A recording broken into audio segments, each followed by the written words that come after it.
travelling over the next 24, 48 hours. We are potentially at a very busy and high traffic point as well, with schools breaking up today, potential long weekend as well for a lot of people. So, and just general weekend traffic volume. So just be very safe and careful, and have a think about whether you might want to travel later rather than earlier over the next couple of mornings. Just staying down into KZN, a fallen tree on Recreation Road as you come off the M7 to pick up the M4, only one lane open. And going into Durban, there's a big line of trucks on Victoria Embankment approaching the harbour entrance. If you're heading into the CBD, just one lane open there at this stage. And Cape Town, very windy as well, with the Huguenot Tunnel being restricted. No way through for high-sided vehicles due to strong winds at the viaduct section. That would be high-sided vehicles like trucks and caravans not permitted through that section of the Huguenot Tunnel. The older road will be the alternative route for those vehicles. Rob Byrne, SAFM Traffic. A very good morning to you. In your SFM sports headlines, it's rugby. Libby Janse van Rensburg becomes the first South African woman to reach 200 test points as the Springbok women dominate Spain in Cape Town. And in golf, South Africa's Ashley Buhai. She has an early lead at the LPGA's Queen City Championship. All the details coming up at around 6:30.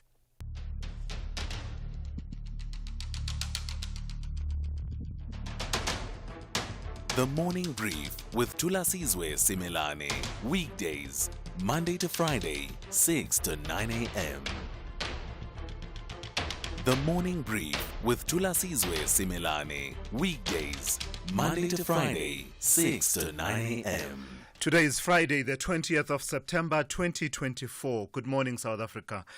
This is the Morning Brief on SAFM. All the local and international news, current affairs, insights and opinions that you need to lead the conversation today, carefully curated and packaged for you. I'm Thulasizwe Simelane. I'm here to deliver your Morning Brief. TGIF, right? TGIF. It's Friday, as some people say, which means that we do come up for air and breathe a little bit, coming up from the rat race of daily life before we then dive in again in a few days' time. So coming up on the Morning Brief throughout the morning today, the Minister of Correctional Services, Pieter Groenewald, in the GNU of course, has approved about 6% of the parole applications made by inmates serving life sentences so far. So 6% is his record since he became minister a few months ago. This means that of the 385 applications assessed by the minister in that time, only 23 of them were approved. But how does that stack up against his predecessors? Is it necessarily a good thing? Is it much lower than his predecessors? And is that a good thing? We'll explore these questions and more. And in fact, I would want you to weigh in on that conversation as well. We have that conversation lined up for you in this hour, and that's coming up at about 6:45. I'd like you to weigh in, as I say. Is the parole regime we have in place adequate for the kind of crime situation that this country faces within the constitutional context, as well as understanding what the whole point is of punishing crime? That is prevention, deterrence, a level of retribution, as well as rehabilitation. So just weighing all of those factors in, is the kind of parole regime that we have, especially for those serving life sentences, is it adequate for our situation? That conversation is coming up at about 7:15 this morning. The Reserve Bank has cut the interest rates by 25 basis points yesterday, and this was expected. It came as no surprise. This is the first lowering of rates since the Monetary Policy Committee started its monetary policy tightening cycle in 2021 to counter inflation. While the decision is welcome, experts say the drop will be marginal in terms of reducing monthly home loan repayments. And I'd want to hear your expectations and your experiences as well, what it means for you, this rate cut that has happened. The CEO of one of the country's biggest property groups, Herschel Javits of Javits Properties, is due to speak to me at about 7:20. The Restaurant Association of South Africa says claims that workers in the sector are paid below the minimum wage are not entirely true. You will remember, of course, that this week the Labour Department, as well as other departments working with them, the Home Affairs Department being one of them, launched a 4-day inspection blitz in various restaurants across the country following growing reports of worker exploitation. We'll hear from the industry at about 8:45. Of course, throughout the morning, we have all of your regulars. N. Musa with your news updates every half hour. Rob Byrne with your traffic every 15 minutes or so.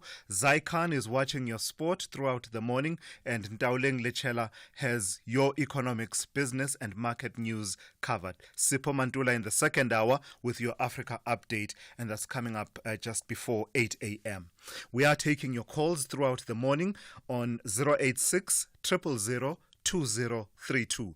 You can send us a WhatsApp voice note, and those you can send to 061 410 4107. The Friday edition of The Morning Brief starts now. We've upgraded.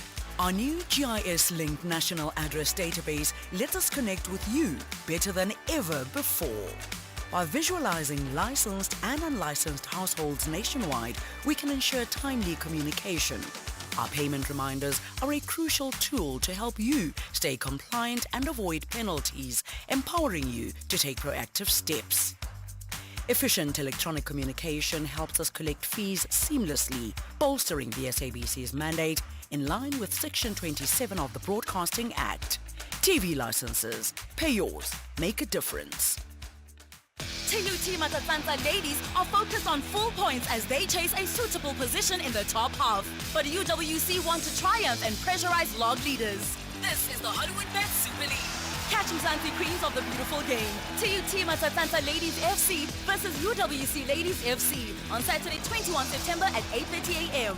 Live on SABC Sport on DTT Channel 4. Also available at your fingertips on SABC Plus and SABCSport.com. Brought to you by SABC Sport. For the love of the game.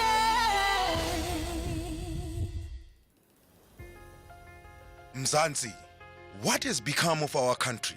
Gender-based violence is eating our moral fabric, and we can no longer afford to turn a blind eye.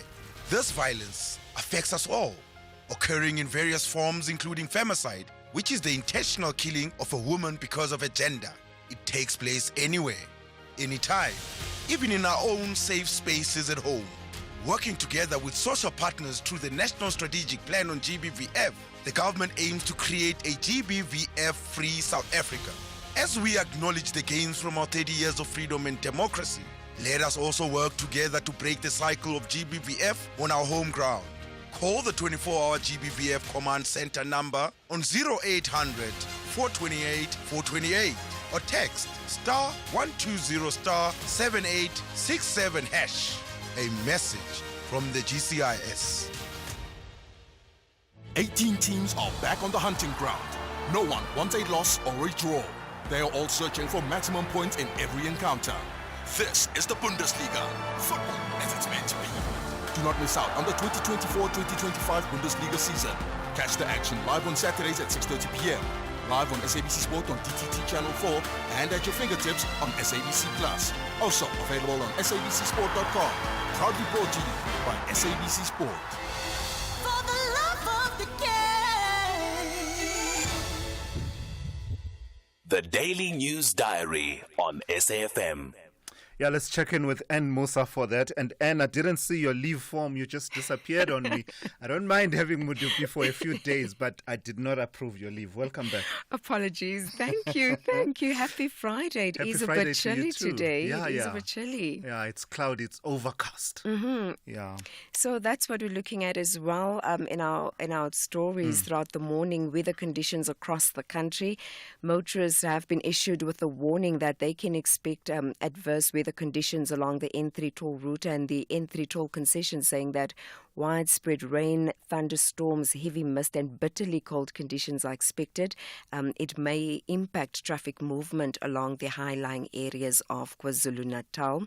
Other story, the former Minister of Public Enterprises, Pravin Gordhan, remembered for his contribution to the fight for equality and democracy in the country, and President Cyril Ramaphosa has denounced what he has called the vicious attacks on the late Public Enterprises Minister, Pravin Gordhan, who was was cremated in a private ceremony in Durban yesterday. Analysis and reaction on the good news for indebted consumers, and this as the Reserve Bank's Monetary Policy Committee decided to ease interest rates by 25 basis points. The British national Michael Lomas wanted in South Africa over allegations of bribes that was paid in a deal struck with Eskom will this morning return to South Africa to face the law, and he's a former Kusile power station contractor that's wanted on about 41 counts of corruption, and Lomas is expected to arrive from London at the O R Tambo International Airport this morning, and it comes after the London court ruled last month that he can be extradited to South Africa following his arrest. And also, the Free State MEC for Community Safety, Roads and Transport, Jabu Mbalula, heading to the Free State High Court this morning to interdict the annual Limu Cultural Festival that's expected to take place next month. Mbalula has lodged an urgent court application against the businessman Freddie Kenny and the Mangaung Metro. Just some of the stories that we will be looking at. Sure, some fascinating content there and news items that you flag, especially that extradition of that British national, accountability at last. Finally, you know, so we will now get to know, what happened. He was trying or not trying, to come back to South Africa and not face, the charges. Yeah. But yeah. All right, so the wheels of justice do turn, even if they do turn slowly. And Musa is watching your news throughout the morning. Every half hour, she will update you here on the Morning Brief. All right. The Morning Brief with Thulasizwe Simelane. So you heard from both Anne and Rob Byrne about the severe weather conditions that are expected over the next few days. Here's what I propose in terms of your weather. There are about 6 warnings, and I believe that the warnings are quite important. So I will go through all the warnings, but in return, I beg your leave to then skip one or two things that I would ordinarily bring you this morning. But I do feel I need to flag the warnings for you. So let's start. We start with an orange level 6 warning, and it says that disruptive snow that will result in the cut-off of municipal services and movements of community members is expected over the northeastern high grounds of the Eastern Cape, extreme southwestern KwaZulu-Natal, as well as Lesotho, Free State Corner, and its adjacent region. The second warning is that a yellow level 2 warning that says disruptive snow resulting in icy roads and the closure of some mountain passes for a short period of time are expected over the western high grounds of KwaZulu-Natal, central and northern regions of the Eastern Cape, as well as southern and eastern Free State. The third one, a yellow level 2 warning. It says strong damaging winds that may result in difficult driving conditions and possible flying debris are expected over the Northern Cape, western regions of both the Free State and Northwest provinces. The fourth warning, a yellow level 2 warning. It says disruptive rainfall that may lead to flooding and displacements of some communities is expected over the northeastern parts of KwaZulu-Natal. The fifth one, a yellow level 2 warning. It says winds and waves that may lead to difficulty in navigation at sea and localized disruption to harbors or ports are expected between Port Edward and Kosi Bay. And the last one, a yellow level 2 warning, damaging winds leading to localized problems for high-sided vehicles on prone routes are expected over Namakwa district municipalities. For the rest of the weather then, Pretoria is cloudy in the morning, otherwise partly cloudy with scattered showers and thunder showers in the afternoon. It's a minimum of 10 and a maximum of 20. Johannesburg is cloudy in the morning, otherwise partly cloudy with scattered showers and thunder showers, 12 to 18. Mbombela is cloudy with isolated showers and thunder showers, 11 to 17. Polokwane will be cloudy with isolated showers and thunder showers in the afternoon, 15 to 16. Mahikeng is fine at first, becoming partly cloudy and windy with isolated showers and thunder showers, 8 to 25. Bloemfontein is fine at first, becoming cloudy and windy with scattered showers and thunder showers, 4 to 11. Kimberley is fine at first, becoming partly cloudy and windy with isolated showers and thunder showers, 6 to 13. Cape Town is fine with a minimum of 12 and a maximum of 20. George, partly cloudy with morning rain. It's a minimum of 8 and a maximum of 16. Gqeberha, cloudy with scattered showers and thunder showers, becoming partly cloudy in the afternoon. It's a minimum of 7 and a maximum of 17. East London, cloudy with widespread showers and thunder showers, 10 to 17. Durban, cloudy with widespread showers and rain. It's a minimum of 13 and a maximum of 16. Richards Bay is cloudy with widespread showers and rain with a minimum of 15 and a maximum of 18. Pietermaritzburg, morning fog patches with light rain. Otherwise, it's cloudy with widespread showers and rain with a minimum of 8 and a maximum of 9. Weeknights on S3 are anything but ordinary. BBC Primetime brings you the best of British television from 9 p.m. till 11 p.m. You love drama? Then step into the world of Luther as he cracks down on criminals terrorizing the streets of London Monday to Wednesdays at 9 p.m. Top Gear will have you falling in love and rolling in laughter as Jeremy Clarkson and his team take you on an automotive journey like no other, Monday to Wednesdays at 10 p.m. Channel your best entertainment with BBC Primetime, only on S3. Open up. S3. Attention all caregivers of children. Are you and your children's vaccinations up to date? Vaccinations can prevent serious diseases and prevent hospital stays. Protect your little ones by getting them vaccinated. Don't wait until it's too late. Talk to your healthcare provider today about getting your child vaccinated against serious childhood diseases. Because health matters. This message is brought to you by Sanofi and the National Department of Health. Ask me how I know that 50% of car claims are pre-approved instantly. That's because I was one of them. Yeah, they got my car back on the road with the first repair. I submitted my claim on the ANG app. I didn't even have to call. Auto & General is proud to be recognised as South Africa's best car insurer by Forbes and The Star for short-term insurance. Isn't it time you switch to award-winning cover? Visit autogen.co.za. Auto & General. Never not there. ANG is a licensed non-life insurer and FSP. T's and C's online. Spurs set their sights on 3 points and trust their strategy to contain their visitors. And there's the flick, and there's the goal. Pedro Porro. While the Bees have a huge responsibility to illustrate that if they play impressive football for the entire duration, they will march out of the pitch a happy outfit. Narrow angle, hits the post, back to Mbeumo, 1-0. This is the Premier League. Catch the thrilling contest between Tottenham Hotspur FC and Brentford FC on Saturday 21 September at 3:30 p.m. live on SABC3. Also available at your fingertips on SABC Plus and SABCsport.com. Proudly brought to you by SABC Sport. For the love of the game. Call Thulasizwe now. 086 000 2032. All right, the story we wanted to flag for you on the international front is two stories, really, that relate to sexual abuse in Hollywood and broadly the U.S. entertainment industry.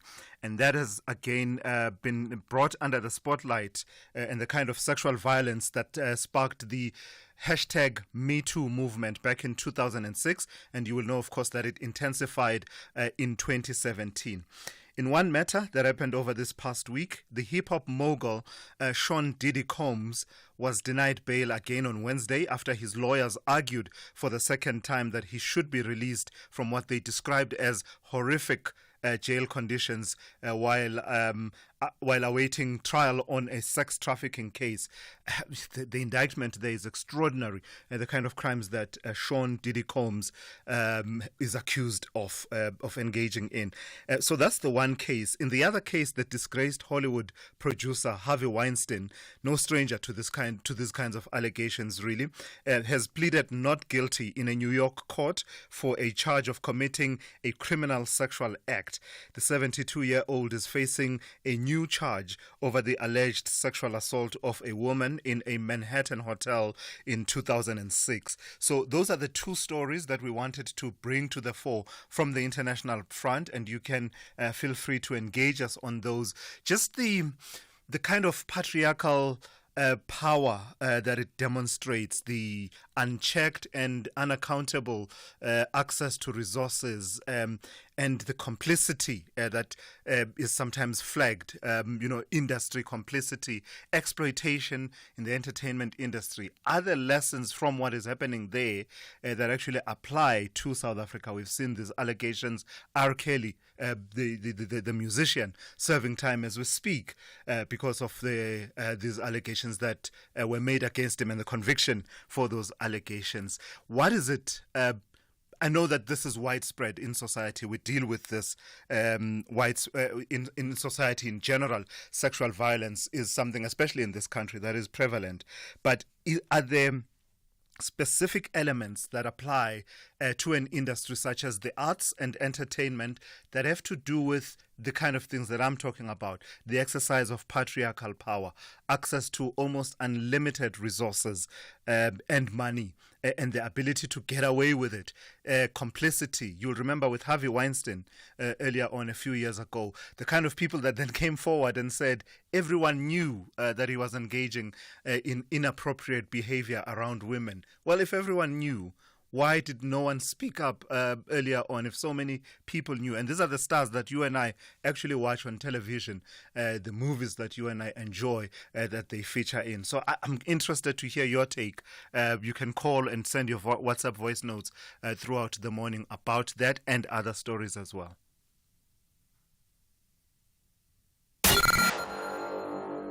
The Morning Brief with Thulasizwe Simelane. Morning, Thulasizwe, that woman from the Association of the Restaurant. She's just trying to save her own skin. She doesn't want to be labeled incompetent, corrupt. Maybe she also has a restaurant, that one. The evidence is there. What is she talking about? She's trying to save her own skin there. Norman from Brixton. Morning, Sizwe. I think parole should only start from the people doing like 10 years. For each 10 years you only get 1 year on parole. And it should be done at the courts of law, not in the correctional services. So the moment you get a sentence and go to jail, you know that how long gonna be your parole. But 9 years and below, they should do the sentence completely. Thank you, Anonymous from Soweto. Sure, that's an interesting take there from Anonymous in Soweto about, so basically if I understand your proposal is that anyone serving a time that is under 10 years in prison should not be eligible for parole. And then if I understand you correctly, beyond 10 years, after every 10 years served, you earn a year or have the sentence reduced by a year, and you're proposing that the process be taken to the courts instead of the Department of Correctional Services. I don't know. I wonder, though, how we would cope with overcrowding, because already it's said that we have one of the world's highest prison populations. And I've not heard the Department of Public Works and Infrastructure or Correctional Services talking about building new prisons. And in fact, this has been playing on my mind. If we are saying we're cracking down on crime and finally, we're arresting people.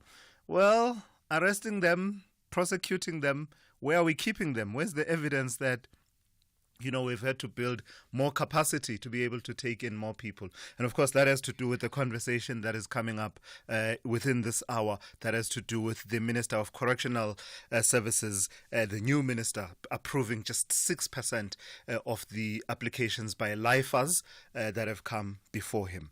And that brings us to 6:30. Let's check in with Ann Musa with the latest news headlines. Good morning. Thanks to us. In the headlines, the South African Reserve Bank forecasts that inflation will be contained below the bank's 4.5% midpoint target over the next 2 years. President Cyril Ramaphosa has denounced what he called the attacks on the late Public Enterprise Minister Pravin Gordhan. He delivered the eulogy at the ANC Stalwart Special Official Funeral Category 2 at the Nkosi Albert Lutuli International Convention Centre in Durban. And the Israeli military says its warplane struck more than 100 Hezbollah rocket launchers in southern Lebanon on Thursday, adding that some were ready to be fired. I'll have details on these and other stories at 7. SAFM, guiding you through the rush hour traffic. Good morning, driving into Durban CBD. There's trucks stacking up on Victoria Embankment, just heading down towards the harbour entrance. Only one lane open for motorists to squeeze through there. And also a fallen tree after last night's heavy rains. Recreation Road has come off the M7 onto the M4 Southern Freeway. Again, just a single lane. It continues to rain across the greater Durban and inland areas, so please drive carefully. Joburg crashed on the Mike 1 North at Xavier Street on Monday, causing a park back as you come off the N12 at Uncle Charlie's. And Cape Town pretty heavily backed on the N2 inbound towards Rappenberg Road this morning. That's an earlier crash. It has been cleared, but there's a backlog that extends right back already to the airport. Also a collision on the R300 going south around the Hindle Road in the Delft area. With your traffic update, I'm Rob Byrne. This is SAFM Sport with Zai Khan. Good morning, Zai. Good morning. I didn't even know that Spain plays rugby. You just thought about the Spanish omelette that goes with what Spain is kind of famous for. I had no idea that they played rugby. And they're getting a walloping, are they? Oh, my word. Yeah. What a win for the Springbok women. They scrambled the defense of the Spanish side. And, of course, they were served with a wonderful victory yesterday. 36-19 the scoreline, and I think it was a bit of a slow start, but the Springbok women found their rhythm with Aseza Hele and Lindelwa Gwala both scoring tries to give the team a half-time lead. Libby Janse van Rensburg made history by becoming the first South African woman to surpass 200 test points, adding another try to the tally. And Vena Obisi and Shonique Hess kept the win with late tries as the Springbok scrums and defence overpowered their Spanish rivals. Here's the Springbok women's performance coach, Svais de Bruin, praising the team. Defence shows your attitude and how hungry you are. In those first 12 minutes, we just refused to let them score. And I looked at my coaches up there and I said, this can become special if that's the attitude. And then the last 10 minutes, again, that's why I said to JJ, that last try was so unnecessary because it was just wonderful to see that passion to defend our line. Let's go to more rugby. The Lions fullback, Tapiwa Mafura, understands his teammates will rely on his experience to help them win the Currie Cup title against the Sharks at Ellis Park. That's tomorrow. Mafura is looking to become the first player to win the Currie Cup with 3 different clubs, having already won it with the Pumas and the Cheetahs. Yeah, it's definitely something that's helped me in the season, and I think just being in the Currie Cup final the past 2 years has helped me so much. I think the composure that comes with having played in it helps a lot, and just helping the guys that some of them it's their first time, so they're leaning on my experience and my how I've handled it in the past, and it's obviously a different game, different opponent, different team for me. So it's honestly something I can say we're all excited for. It feels like it's my first time as well, but I know I've got experience in this type of situation, so I'll be looking to lead on that one. Soccer tickets for the 2024-25 MTN8 final between Orlando Pirates and Stellenbosch FC are officially sold out. Just under 4 hours after they were made available, a press conference will be held soon to provide further details on security arrangements, entertainment plans and match logistics. Elsewhere, soccer action, David Raya made an unbelievable double save from a penalty as Arsenal played to a goalless draw against Italian side Atalanta in their Champions League opener. Benfica had a 2-1 victory at Red Star Belgrade in their Champions League encounter yesterday. Golf, South Africa's Ashley Buhai shot a 65 at TPC Rivers Bend to take the clubhouse lead after the morning wave of the first round of the LPGA's Queen City Championship. Buhai had a one-stroke lead over China's Yan Liu and Thailand's Gino Titikul, and that was in the afternoon wave which got underway. The tournament's defending champion Minji Lee opened with a 67. Cricket, Travis Head scored an unbeaten 154 as Australia claimed a convincing 7-wicket win over England in the first one-day international at Trent Bridge after England had collapsed to 213 for 2 to 315 all out. Head's magnificent innings helped Australia to knock off the runs with 36 balls to spare. The 30-year-old opener put on unbroken 148 with Marnus Labuschagne as he made the top ODI score by an Australian batter in England. And finally, tennis, Emma Raducanu moved into the Korea Open quarterfinals and she faces a potential matchup with the number 1 seed Daria Kasatkina after beating China's Yuan Yu 6-4, 6-3. That's how we wrap it up here on the Morning Brief. More sport, top of the hour. I'm Zai Khan. The Business Update on SAFM. All right, for that, let's go to Ndauleng Lechela. And Ndauleng, good morning to you. We are focusing on the rates decision, firstly of the Monetary Policy Committee of the South African Reserve Bank, but also putting it in the global context. Why has no one screamed at Japan and said, you're going the wrong way? Well, over in Japan, it's a whole different story considering where their inflation is at and where growth is at on that front. Just a blockbuster week to us in terms of monetary policy this week. In Japan, they just concluded their meeting this morning and they've left rates unchanged. Now, rates, they are at their highest since 2008 at 0.25%. Monetary policy is an interesting case in Japan as it's in its hiking cycle while the rest of the world starts cutting rates. The Bank of Japan is carefully ending its ultra-easy monetary policy, which has been in place for years to avoid shocking the economy. After decades of low interest rates, the bank is gradually increasing rates to achieve stable inflation of 2%. So that country did have concerns around deflation before. But it's proceeding with caution considering Japan's economic uncertainty and ensuring wage growth sustains following recent significant increases to support a smooth transition. In March, the bank ended its negative interest rate policy and raised rates in July. The central bank is now focused on normalizing its monetary policy, with some experts predicting further rate hikes by the end of 2024, potentially reaching 0.5%. Now, investor focus on the Bank of Japan's decisions has intensified this year, particularly following its surprise interest rate hike in July, which rattled global equity markets. Yeah, I suppose if the threat you face is deflation, I suppose it makes sense for you to make your own decisions that are not led by the rest of the world. And I see that the Bank of England didn't really seem to have received the memo either about the rate cuts. So policymakers in the UK standing pat on rates, a move that was expected though by many economists and it comes after inflation remained steady in August and follows a rate cut in July. What we're seeing in England in particular is that they were one of the countries that managed to get their inflation closer to their target pretty soon, but they are struggling with economic growth.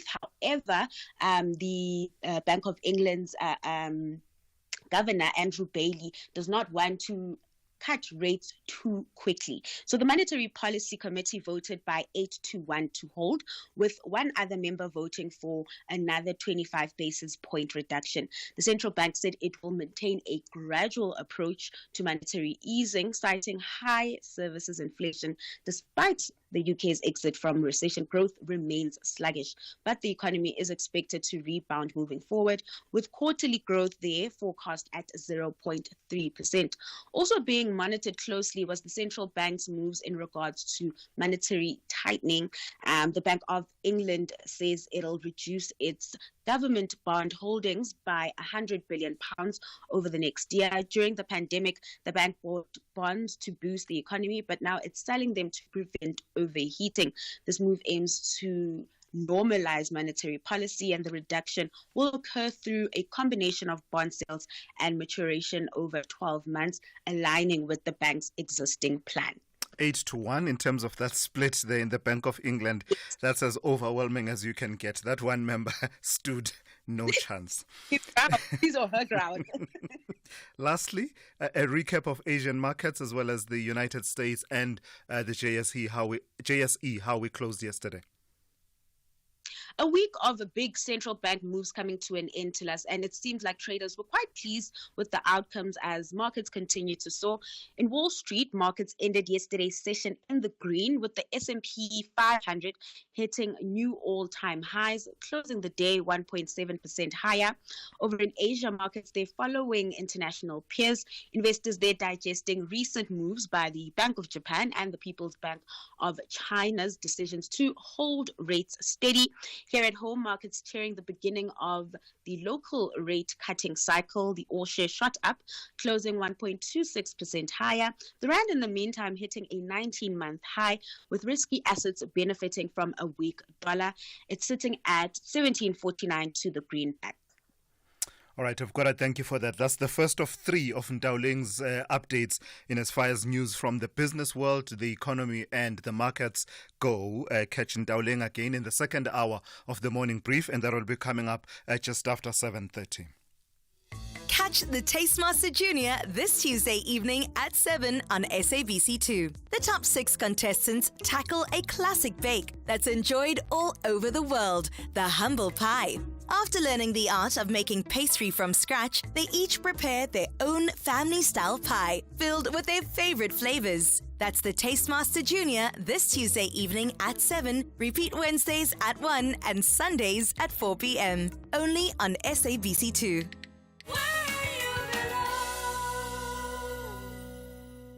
So why should I use We Buy Cars if I want to sell my vehicle? Because We Buy Cars buys cars. But will I get the right price? Of course. We Buy Cars buys thousands of vehicles and knows exactly what every vehicle is worth. Their buyers deliver exceptional service and pay you immediately. And how do I know what they'll pay for my vehicle? It's easy.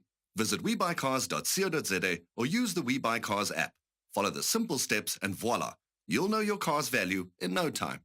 We Buy Cars. Quick, easy, the best. This September, S3 brings you thought-provoking nature dockies that will change the way in which you view the world. Temperature Rising tells the story of 3 activists as they grapple with what thinking globally and acting locally means as they fight the barriers to climate action. Airs Sunday the 8th of September. Channel your inner activist with our selection of premium dockies Sundays at 5 p.m. only on S3. Open up. Standard Bank Group, the biggest bank in Africa by assets, in partnership with SOAS, will host the 4th Annual Climate Summit on 1 October. The summit will host insightful discussions with various industry experts in charting Africa's course to net zero. The annual summit is one of Standard Bank's sustainability initiatives dedicated to driving growth on the African continent.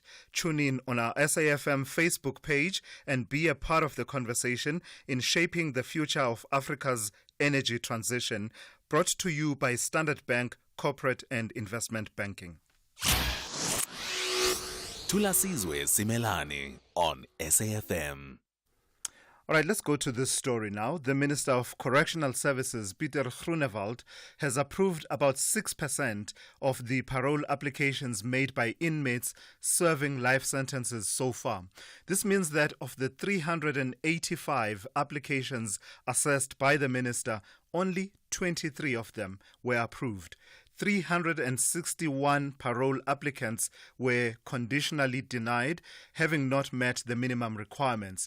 For more on this, then, let's get the insights of William Booth, who is a criminal defense attorney with William Booth Attorneys. Good morning, William. I've got to thank you for your time. So I don't know if you are able to, give a sense of how these numbers by the minister, 6%, stack up against predecessors, the overall picture, your impressions of how this is being handled at this very moment.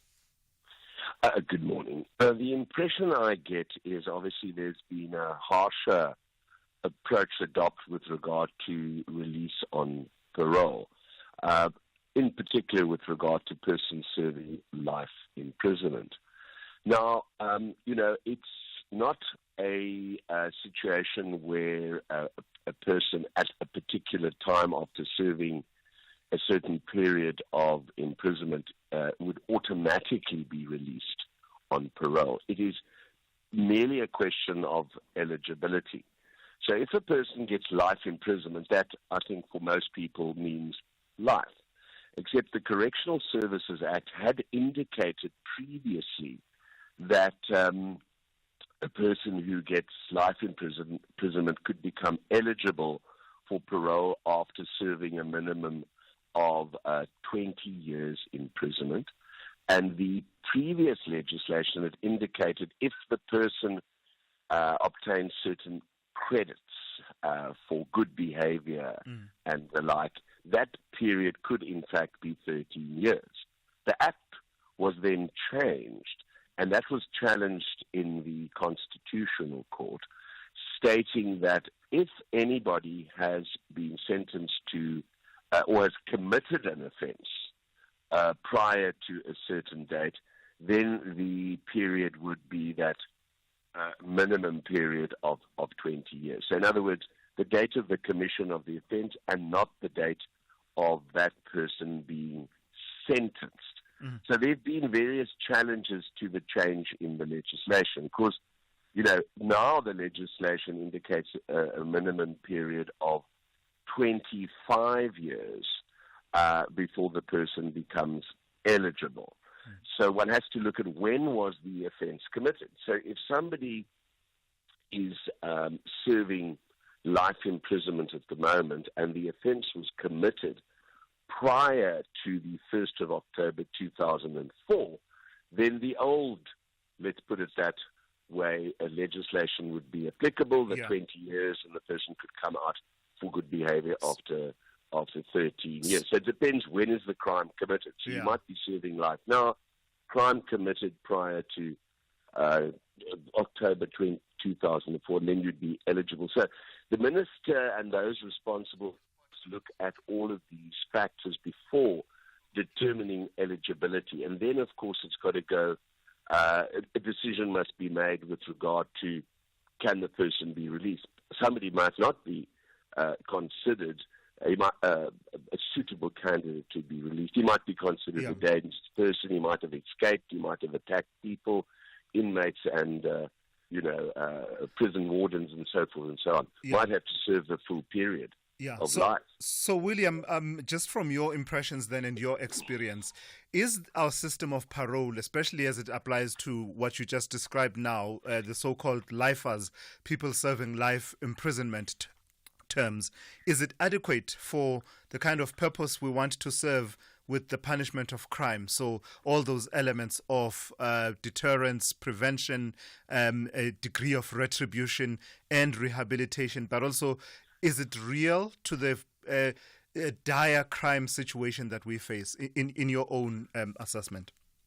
Well, if it's properly applied, yes. So if you have a person who's a deserving candidate, and then you've got to look at exactly how the person has behaved in prison, all their personal circumstances, the facts relating to the crime, all of those factors must be looked at. And then there must be a proper inquiry held. So the parole board must make that final decision, which obviously then has to be endorsed by the minister.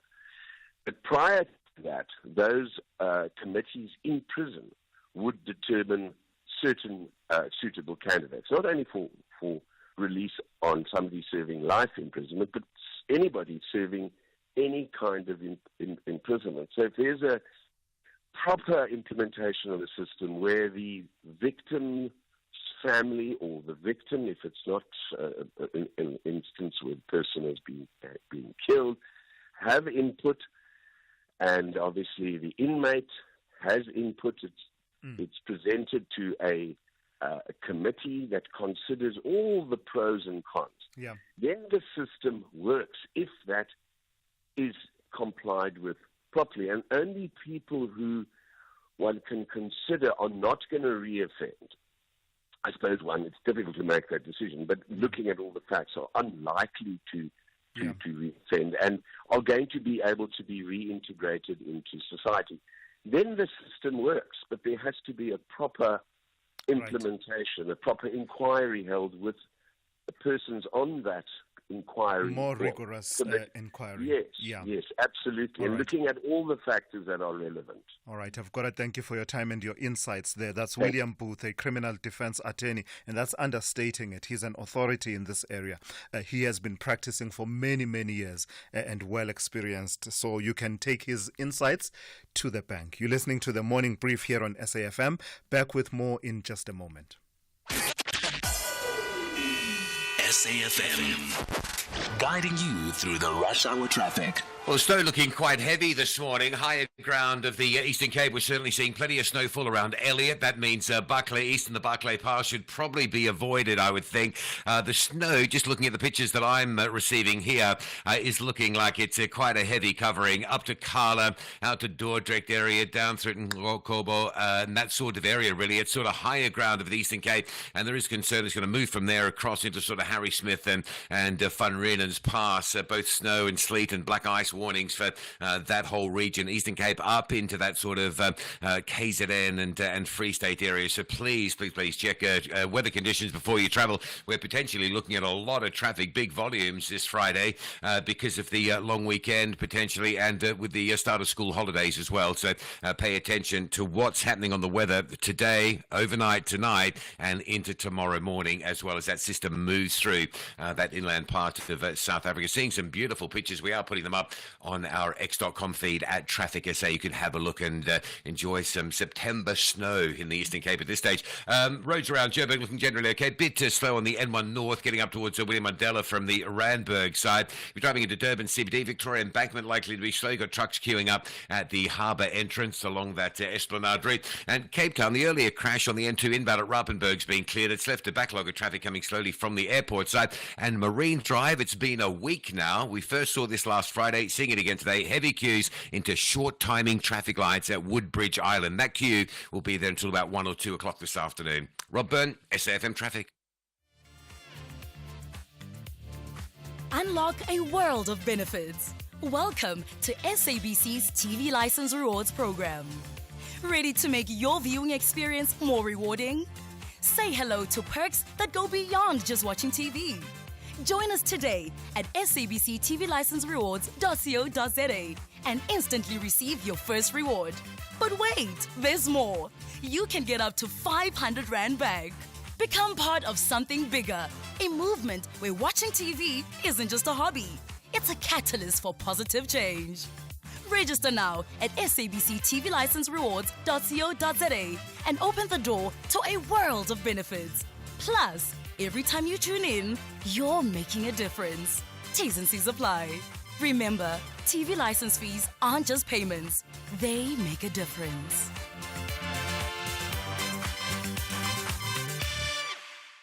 Teluti Matatanta ladies are focused on full points as they chase a suitable position in the top half. But UWC want to triumph and pressurize log leaders. This is the Hollywood Bet Super League.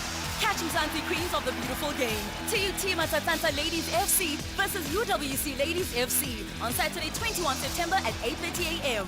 live on SABC Sport on DTT Channel 4. Also available at your fingertips on SABC Plus and SABCSport.com. Brought to you by SABC Sport. For the love of the game. Makoti Down Products is a proudly South African family business, started more than 30 years ago with 12 geese and a piece of material. Makoti manufactures duvets, pillows, sleeping bags, and high-quality Egyptian cotton linen. Our down products are suitable for people with dust mite allergies and come with a lifelong guarantee. And we offer a nationwide cleaning service for all your feather and down products. Visit us at makoti.co.za or call us on 041 992 395. For quality down, Makoti Down. Channel Heritage Day your way on Afternoon Express on Tuesdays at 6 p.m. only on S3. As Chef Ruben Riffel braais lekker curried lamb skewers, we rock our traditional regalia, and Jules Harding of Good Luck celebrates her daughter Skylar's first Heritage Day, and it's orange malva pudding for dessert. That's Afternoon Express this Tuesday at 6 p.m. only on S3.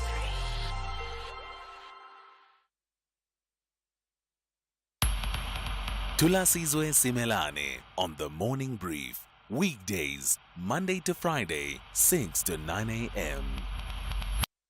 It's good to have you with us on the Morning Brief on this Friday morning. So a number of conversations already on the go from the stories that we are covering. I see that the conversation around how parole works and whether or not it serves the purposes of the punishment of crime as well as reducing crime in a crime-riddled country has got you thinking quite a lot this morning. So let's hear from you as we lead the conversation.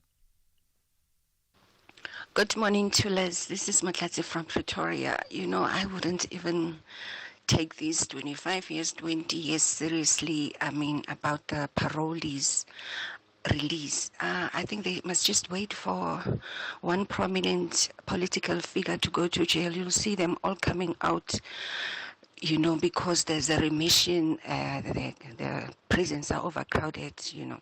So, yeah, let's just wait and see. You'll see. They are going to come out.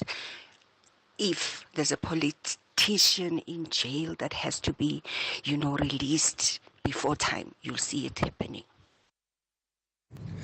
Morning to us, it's Chris in Pietermaritzburg. Can you re-invite these experts? Because the parole system really needs to be revised, especially for young offenders. For an example, a person gets out of jail, let's say with a master's degree, and want to restart their life, but they still need to wait 10 more years. If a person is released at 25, by the age of 35, you know, in terms of the South African policies, they've got no chances of getting a job. How do we ensure that people are reintroduced into society and they become productive? Good morning to us and SFM listeners. So does that mean we've got the Department of Labor, Department of Home Affairs, which must wait for people to go on TikTok first so that they can be proactive? Which means somebody in the transport sector must go on TikTok first to report the exploitation, then they must come and act.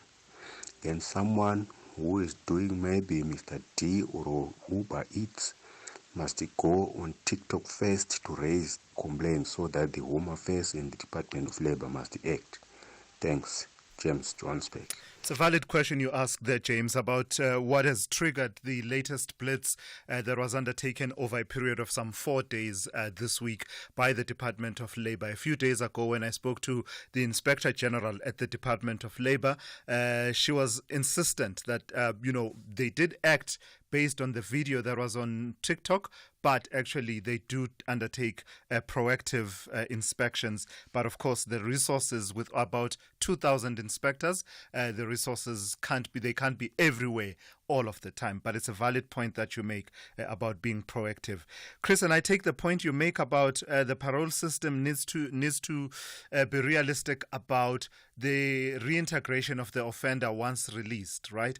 And their ability to be productive members of society. And you are absolutely absolutely right. A lot of the offenders who are in prison do take the time while there to further their studies, and when they are released, that difficulty and obstacle you point to may be an interesting one, to say that they now have to wait for 10 years before they can be able to have their record, I suppose, clean enough for them to be able to get a job. That would be something to look into, especially with that element of rehabilitation being one of those that we emphasize in our correctional system. And Motlatsi talking about the possibility of a remission that is inspired by the political consideration. And I take the point that you make, and it is not, it's not thumb-sucked. It is based from previous experiences that we've had, that when there's one prisoner that is considered as needing to have a remission, but you can't just give one prisoner, you must give everyone. And I take the point you make that then these lifers would then end up benefiting. It's not a point that is based on, a thumbsuck experience. It does show that tends to happen from time to time. And that brings us to 7 a.m. Let's check in with Ann Musa with the latest news.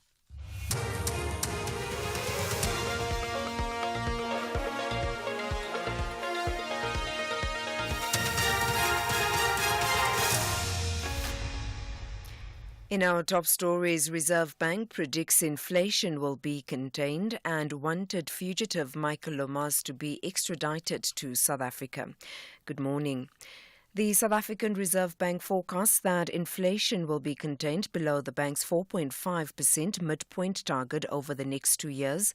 Recent data from Stats SA shows the consumer price inflation has cooled significantly from 4.6% in July to 4.4% in August of this year, supporting the case for further interest rate cuts this year. Reserve Bank Governor Lesija Kganyago says the bank continues to see a dip in headline inflation, supported by the stronger rand-dollar exchange rate and lower oil prices. Our forecast suggests this progress will be sustained, with inflation contained below the 4.5% midpoint of our range through to the end of the forecast horizon in 2026. In the near term, we continue to see a dip in headline inflation, supported by the stronger exchange rate and lower oil prices. President Cyril Ramaphosa has denounced what he called the attacks on the late Public Enterprises Minister Pravin Gordhan. He delivered the eulogy at the ANC stalwart Special Official Funeral Category 2 at the Inkosi Albert Lutuli International Convention Centre in Durban. Despite being praised for his tenure at SARS and the National Treasury, Gordhan was severely criticised for his leadership at public enterprises, particularly on the sale of SAA to Takatso Consortium. It's reported the country's state-owned entities lost almost 200 billion rand under his watch, but Ramaphosa says all the criticism were painful and unwarranted. These attacks were dishonest, they were disingenuous, they were condescending, and they were patronizing as well. These attacks were also racist, and they were directed at one of our country's foremost champions of non-racialism. These attacks did nothing to diminish PG's standing amongst many South Africans. Instead, they exposed the moral bankruptcy of those who chose to target him and his family. Two alleged extortionists are this morning expected to apply for bail in the Sekhukhune Magistrates Court outside Burgers Fort in Limpopo. The accused allegedly demanded to be service providers in the construction of a shopping complex. Police spokesperson Malisela Lidwaba says the accused ordered the suspension of construction if they were not hired. The Provincial Commissioner of Police in Limpopo, Lieutenant General Thembi Hadebe, has applauded the investigation team for acting swiftly in arresting the suspects. She further reiterated that we have adopted a zero tolerance to extortion and intimidation in the province, and that anyone found to be on the wrong side of the law will be dealt with decisively. A group of learners from Pinelands High School in Cape Town who were involved in an alleged racist incident have been instructed to apologize and attend various workshops as punishment for their conduct. A video went viral last month where the portrayal of a slave auction was displayed at the school. The Provincial Education Department spokesperson, Bruna Hammond, says the decision behind the sanctions were made by the school governing body as they finalised the disciplinary process. The sanctions are restorative in nature and include participating in various workshops and learning programs, written assignments, as well as community service. The sanctions are designed to help the learners involved gain a deeper understanding of the seriousness of the incident and its impact on others, particularly in the historical context of South Africa. This outcome was supported by the parents and the learners involved, including the victims. Wanted fugitive Michael Lomas will be extradited back into the country this morning by SAPS and Interpol and will be handed over to the Hawks. Lomas was an Eskom employee and is wanted for fraud and corruption in excess of 1.5 billion rand. That happened between 2008 and 2018 at the Kusile power station. He allegedly manipulated numerous contracts. He was previously arrested and was granted bail before fleeing the country to the UK. He was arrested in London in 2021 and in August this year, his extradition was approved. Sasha Naidu reports. Michael Lomas is expected to arrive from London at the OR Tambo International Airport this morning. This after a London court ruled last month that he can be extradited to South Africa following his arrest. Lomas, together with former Eskom Senior Manager Frans Lakudi, former Eskom Group Capital Division Executive Abraham Masango, and 2 others are facing charges of fraud, corruption and money laundering. It's understood that once Lomas lands in South Africa, he will be handed over to the Hawks and will be taken to the airport police station for formal processing before being taken to court for his first appearance. And finally, the Israeli military says its warplane struck more than 100 Hezbollah rocket launchers in southern Lebanon. The extensive airstrikes came as Israel's defense minister announced the approval of battle plans for the Israel-Lebanon border. The White House said it's concerned about an escalation in the Middle East. The BBC's Tom Bateman has the details. Washington continues to urge restraint, but knows it may be too late, given the scale of the explosions in Lebanon, widely attributed to Israel, and the potential Hezbollah response. US officials continue to focus on calls for de-escalation, but at the same time are ready to shield their ally Israel diplomatically and militarily. The US already has an aircraft carrier strike group in the region, and the Pentagon has said for now it is not planning to send further major assets. Recapping the top story, the South African Reserve Bank forecasts that inflation will be contained below the bank's 4.5% midpoint target over the next 2 years. For SAFM News, I am Anne Musa. SAFM, guiding you through the rush hour traffic. Good morning. Top story is the heavy snow that's falling higher grounds of the Eastern Cape this morning. Carla, Elliot, Buckler, east out towards Nkobo. It really is quite heavy falls of snow. With that, wet, slippery, icy roads as well. So just to proceed very carefully, cautiously. We'll get updates on Barclay Pass. That's always a road that very often gets snowed in and closed. So maybe just plan to travel a little bit later today rather than this time as that snow is actually falling. And of course, the forecast is for it to move across in towards sort of Van Rieden's Pass and Harry Smith. So please, there are alerts for adverse weather along that N3 corridor. Make sure you're checking conditions before you travel over the next 24 hours. Not a bad run through the Gauteng area this morning. Just a crash on the M1 North at Old Joburg Road. If you're on your way to Centurion to watch out for. Durban, bit of mud on Edwin Swales around the container storage yard, a fallen tree nearby. As you come off the M7 onto the M4, that's that recreation road link that's only got a single lane open because that big tree is down. And Cape Town, the M3 is quite heavy for a Friday morning, queuing from Constantia up towards Paradise Road in the Bishop Court area. Also Marine Drive, heavy again today as you queue into Loxton Road at Woodbridge Island. Rob Byrne, SAFM Traffic. A very good morning to you. In your SFM sports headlines, it's rugby with the Springbok fly half Andre Pollard embracing his leadership role ahead of tomorrow's clash with Argentina. And we also have Mamelodi Sundowns coach Manqoba Ngiti saying he supports the lifting of the lid when it comes to transfer fees. We'll find out more at around 7:30.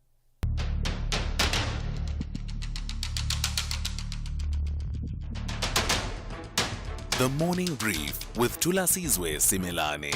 Weekdays, Monday to Friday, 6 to 9 a.m.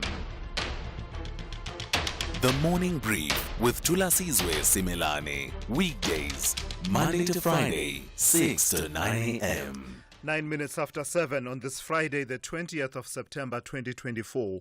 Good morning, South Africa. This is the Morning Brief on SAFM.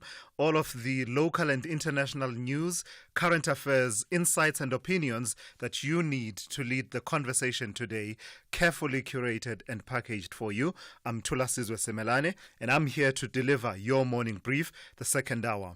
Coming up in this hour, water and sanitation. The Water and Sanitation Department has been addressing Parliament, and it's quite concerning.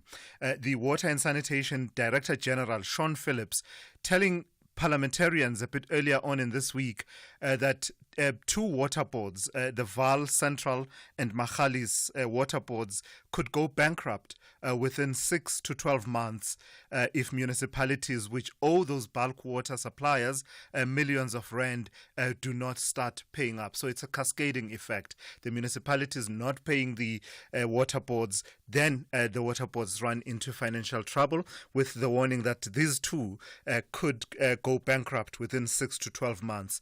The implications are quite serious for at least 6 provinces that rely on these two water boards. In the next few minutes, I'll be in conversation with the Deputy Minister of Water and Sanitation, David Mahlobo, who will tell us what is being done about that situation and whether or not we should be concerned in those 6 provinces about the water supply being cut off. You've heard all morning the Reserve Bank cutting the interest rate by some 25 basis points, that announcement being made yesterday by the Governor, Lesetja Kganyago. This is the first lowering of the rates since the Monetary Policy Committee started increasing them in 2021. The decision is welcome, of course, and experts say the drop will be marginal in terms of reducing monthly home loan repayments. I want your experience as well. You can weigh in on that. It does mean if you have a mortgage bond, you will notice an ever so slight decline in your repayments this month. But what implications does it have for our ability to afford our homes? The CEO of Javits Properties, Herschel Javits, will join me at about 7:20. We do have all of your regulars in this hour, and Musa with your news updates every half hour, Rob Byrne with your traffic every 15 minutes or so, Zaikan is watching your sport throughout the morning, and Ndauleng Lechela has your economics, business and market news covered. Sipho Mantula at about 7:45 with the Africa update. Of course, we are taking your inputs and your calls to 086 000 2032 and your WhatsApp voice notes to 061 410 4107. The second hour of the Morning Brief starts now. Dawn breaks across the lush Serengeti plain, but paradise is fleeting as the animals face fresh challenges.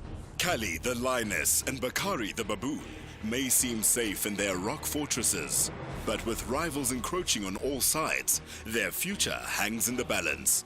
Out on the plains, Duma the cheetah faces his destiny, and down by the river, baby hippo Mafuta strikes up an unlikely friendship with the crocodile Magamba. Channel your inner explorer with Serengeti, Season 3, Sundays at 6 p.m, only on S3. Open up. S3. Durban's vast and warm ocean is our gold mine. Join us as we dive into the blue economy extravaganza, unlocking new opportunities and fostering sustainable growth during Blue Economy Week from the 24th to the 28th of September 2024 along the beachfront. Experience a display of exciting maritime activities from a variety of aquatic sports, groundbreaking maritime discussions and career opportunities, innovation programs, spectacular fashion and much more. Don't miss this incredible event. Durban's Blue Economy, shaping our future. Visit Durban and explore the endless wave of tranquility. For more information, log on to www.durban.gov.za or any @eThekwini M platforms. Kickstart your journey to success in 2025 with the Durban University of Technology. DUT offers programs in the faculties of Accounting and Informatics, Applied Sciences, Arts and Design, Engineering and the Built Environment, Health Sciences and Management Sciences, open for applications for 2025. Applications close on 30th September 2024, but dates may vary. Visit dut.ac.za for a full list of available programs and entry requirements. Apply now through the Central Applications Office by visiting cao.ac.za. Grass will suffer when Golden Lions collide with Natal Sharks. They both target the gold medal. Gauteng tackles KZN. This is the Currie Cup final. Catch the incredible battle of Mzansi's great rugby teams, Golden Lions versus Natal Sharks, the Saturday 21 September at 3:30 p.m. live on SABC2. Also available on SABC Plus and SABCSport.com. Proudly brought to you by SABC Sport. For the love of the game. Send Thulasizwe your voice notes on 061 410 4107. All right, let's turn to this conversation now. The Director General of the Department of Water and Sanitation has pleaded for urgent assistance from the National Treasury and the Department of Cooperative Governance and Traditional Affairs to stop 2 water boards from going bankrupt. Water and Sanitation Director General Sean Phillips told Parliament on Tuesday that the Vaal Central and Magalies water boards could go bankrupt within 6 to 12 months if municipalities which owe the bulk water suppliers millions of rand do not start paying soon. Both water boards provide water to municipalities in 6 provinces.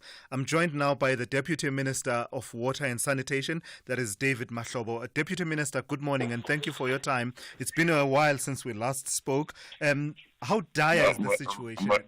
Morning, leadership and to your listeners. The situation is very bad, Thulasizwe. The government is grappling with the question of escalating debts that are owed to municipalities and by municipalities. And it's a matter that President Cyril Ramaphosa and ministers are discussing. You know the debt that is being owed to Eskom, very, very big. And in terms of us in water, the debt is above 23 billion. That is owed to water boards. And equally, these water boards now are owing the Department of Water and Sanitation in terms of bulk water, because we must also be paid so that we are able to pay back the lenders that are lending us money to build the dams and others. Minister Majodina and ourselves as the 2 deputy ministers, we have engaged with the premiers of the Northern Cape, the Free State, Northwest, where Magalies Water and the Vaal Central are operating. The premiers, they convened the MECs responsible for local government and the municipalities that are owing us. And I must be able to thank the premier of the Northern Cape. Very, very helpful. Municipalities have entered into firm agreements with the water board on how are they going to settle their issues. The premier of the Free State came on board and Northwest, but Free State municipalities, they are in a dire position. And in other words, they owe us more than 10 billion. One municipality is owing us above 6 billion, the one called Machabing. We've entered into agreements with all of them. Sure. But what we need to indicate is that we don't only want them to pay us, but some of them will not be able to pay us. We are engaging with National Treasurer with an option where possible we can be able to try to give them a debt relief, this particular municipality, in a mode that is same as what Eskom did. When you have actually cycled your account and you are not going to be defaulting, we can be able to consider this thing on a case by case, because we can't give it a blanket approach. But the biggest problem Thulasizwe we face, if these water boards are not being paid, we will not be able to pay for electricity. We will not be able to pay for the chemicals that are treating water. And Magalies is even supplying, and Limpopo is also supplying here in Tshwane.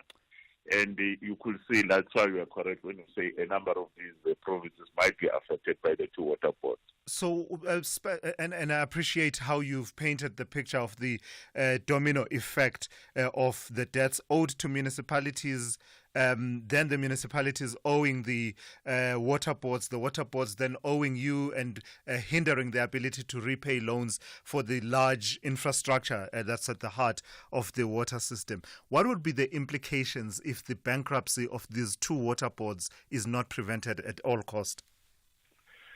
This will have to be prevented because if the water boards, Thulasizwe, they fail, it will be very catastrophic. One of the issues that we don't want to do, we don't want the Val Central or Mahali's water to actually close down. Because if they close down, you will end up doing what we did when we took Sedibeng with highest liabilities. We put some of the liabilities on Bloom Water and some of them to Mahali's. Imagine if we are taking a debt, we put them under a very big water board, an example, Randwater. We can end up collapsing Randwater, which has been there for more than 120 years. The interministerial committee president is appointed of the Minister of Copter with our Minister and Minister of Finance, us as deputy ministers. We are working on those particular modalities. But municipalities, Thulasizwe, must make decisions. They can't run the water business just like a normal kind of a free-for-all. They must sort out their billing system. They must collect from customers. The money they get from water sales, Thulasizwe, it can't go to miscellaneous. It must be ring-fenced. Invest it back in water infrastructure, deal with the leaks, invest in new infrastructure, and then do the right billing, but then pay the water boards. Those are some of the reforms. We are going to insist that these water boards, in as much as we say they must pay, but we want to correct the entire value chain around water treatment, water provision and credit control. All right. I've got to thank you for your time and your insights this morning. David Mahlobo is the Deputy Minister of Water and Sanitation, and I like that he points out to actually clear pathways to the reforms that would be needed to plug this gap. So it would seem, to use the President's favorite word, expression, I don't hear him using it these days, but it is a burning platform. It's quite urgent from what the Deputy Minister was describing there, that we plug this hole and deal with this situation. This September, S3 brings you thought-provoking nature dockies that will change the way in which you view the world. Temperature Rising tells the story of three activists as they grapple with what thinking globally and acting locally means as they fight the barriers to climate action. Airs Sunday, the 8th of September. Channel your inner activist with our selection of premium dockies Sundays at 5 p.m. only on S3. Open up. S3. There's no road our buckies haven't traveled on. Roads to new beginnings. Roads to many firsts. Enjoy your day at school. Roads to delivering precious cargo. Breathe, honey. We're almost there. Even roads to saving the day. Hey, Mom, we're going to have to tow you. With every road that we've traveled for 45 years, we are what a bucky should be. Bold, capable, and reliable. Introducing the new limited edition D-Max 45, equipped with everything you need for every kind of adventure. Isuzu, with you for the long run. Channel Heritage Day your way on Afternoon Express on Tuesdays at 6 p.m. only on S3. As Chef Ruben Riffel braais lekker curried lamb skewers, we rock our traditional regalia, and Jules Harding of Good Luck celebrates her daughter Skylar's first Heritage Day, and it's orange malva pudding for dessert. That's Afternoon Express this Tuesday at 6 p.m. only on S3. And we went on a water safari, and Mom spotted a hippo, and it said, "Grrr." There is a place where you can see wonder and the wild, with breathtaking scenery and endless landscapes. Enjoy good food and embrace great taste. And the next day we went to the Reed Dance. I saw the maidens handing over reeds to the mighty Zulu king, and the Zulu warriors chanting, "Baye!" Explore all this and more in the magical Zulu Kingdom. This message is brought to you by KZN Tourism and Film Authority. Banyana Bus Style believe the only way to maintain their lifestyle in the summit is to grab an important win. However, JBW ladies have calculated the power of 3 vital points and refuse to settle for less. This is the Hollywood Man Super League. Catch Mzansi Queens of the beautiful game. Mamelodi Sundowns Ladies FC versus JPW Ladies FC on Saturday 21 September at 11 a.m. Live on SABC Sport on DTT Channel 4. Also available at your fingertips on SABC Plus and SABCSport.com. Brought to you by SABC Sport. For the love of the game. Call Thulasizwe now. 086 000 2032. So, as predicted by many experts ahead of the announcement, the Reserve Bank has cut the interest rate by 25 basis points as of yesterday. This is the first lowering of the rate since the Monetary Policy Committee started increasing them in 2021. While the decision is welcome, experts say the drop will be marginal in terms of reducing monthly home loan repayments. For more on this, I'm joined on what this means for your home loan. I'm joined by Herschel Javits, who is the CEO of Javits Properties. Good morning to you, Herschel. I've got to thank you for your time. Before we turn to the broader implications for the property market, let's start with the practicals of what does a 25 basis point decrease mean for the average person repaying a bond, a mortgage bond, say of R1 million? Morning, Thulasizwe, and to your listeners. So what the practical implications are that for a 20-year bond on R1 million, the reduction in payments on the 0.25% drop will be approximately R175 per month. So it is a marginal improvement. And remember, you're paying your mortgage with after-tax money. So it probably equates to around about a R250 net improvement in your disposable income. But is it so? It's right now at 25 basis points, minimal impact. But the predictions from the economists and the smart people is that we are perhaps entering a cycle of interest rate decreases. Would that, over a period of time, stack up and end up being something that the average consumer feels? I think so. So what the economists are saying potentially is that over the next sort of 6 to 9 months, we're going to get at least another 0.75% rate cut. So if you say this time next year, we will have cut rates by 1%, you multiply that R175 by 4, you're up to R700. And I think if you add to that cumulatively, so once again, I think we're expecting a petrol price cut of about R1 or more. Petrol prices have come down by about R4.50 this year. So if you start to sort of add up R700 a month on a mortgage, maybe another R400 or R500 a month in terms of what less petrol is costing you, general inflation is coming down. You know, potentially there's an extra R1,000 per month more in your wallet at the end of the month over the next sort of 6 to 9 months, and that starts to make a difference. Yeah, and I imagine that you as an industry would welcome this. I can only imagine the kind of pressure that you've been under in the last few years with rate hike after rate hike, as the governor and his monetary policy committee were solely focused on inflation. I imagine that you expect that you will feel the impact, you'll start to feel the impact on the property market. Absolutely. There's no doubt that the high rate cycle that we've been in over the last couple of years has impacted negatively on demand, and especially at the lower end of the market, first-time buyers.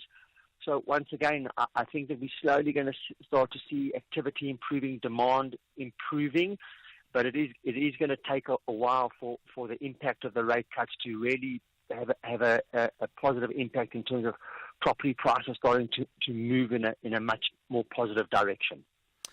And in terms of the broader property market, then, where do things stand at the moment, as we speak at the moment, in terms of demand, supply, as well as we talked briefly about affordability? So I think generally in most parts of the country, maybe other than in a few pockets in parts of the Western Cape, it's very much still a buyer's market where supply exceeds demand. So buyers are spoiled for choice. They're cautious. Affordability has obviously been a challenge, and not only at the entry level. I think high interest rates have made everyone sort of cautious about taking on debt, which is very expensive at the moment. But we are starting to see some green shoots, just generally the mood in the country, politically, Eskom, it's hard to be an optimist in the dark. The lights have stayed on, interest rates are coming down, petrol prices are coming down. So there's no doubt we're starting to see some better sentiment coming into the market, and especially at the prices at which people can buy property, which is offering really, really good value at the moment.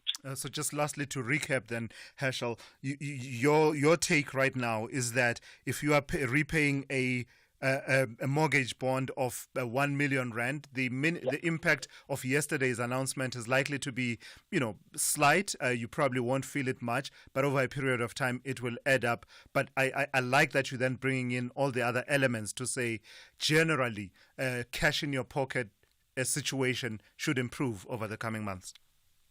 Absolutely. So I think that the situation is going to improve. Obviously, it can change, but I think at the moment, the direction in terms of disposable income and pressures of disposable income certainly looks to be far more positive than it has been over the last couple of years. All right, I've got to thank you for your time and your insights this morning. That's music to our ears after all the years of being under pressure as consumers.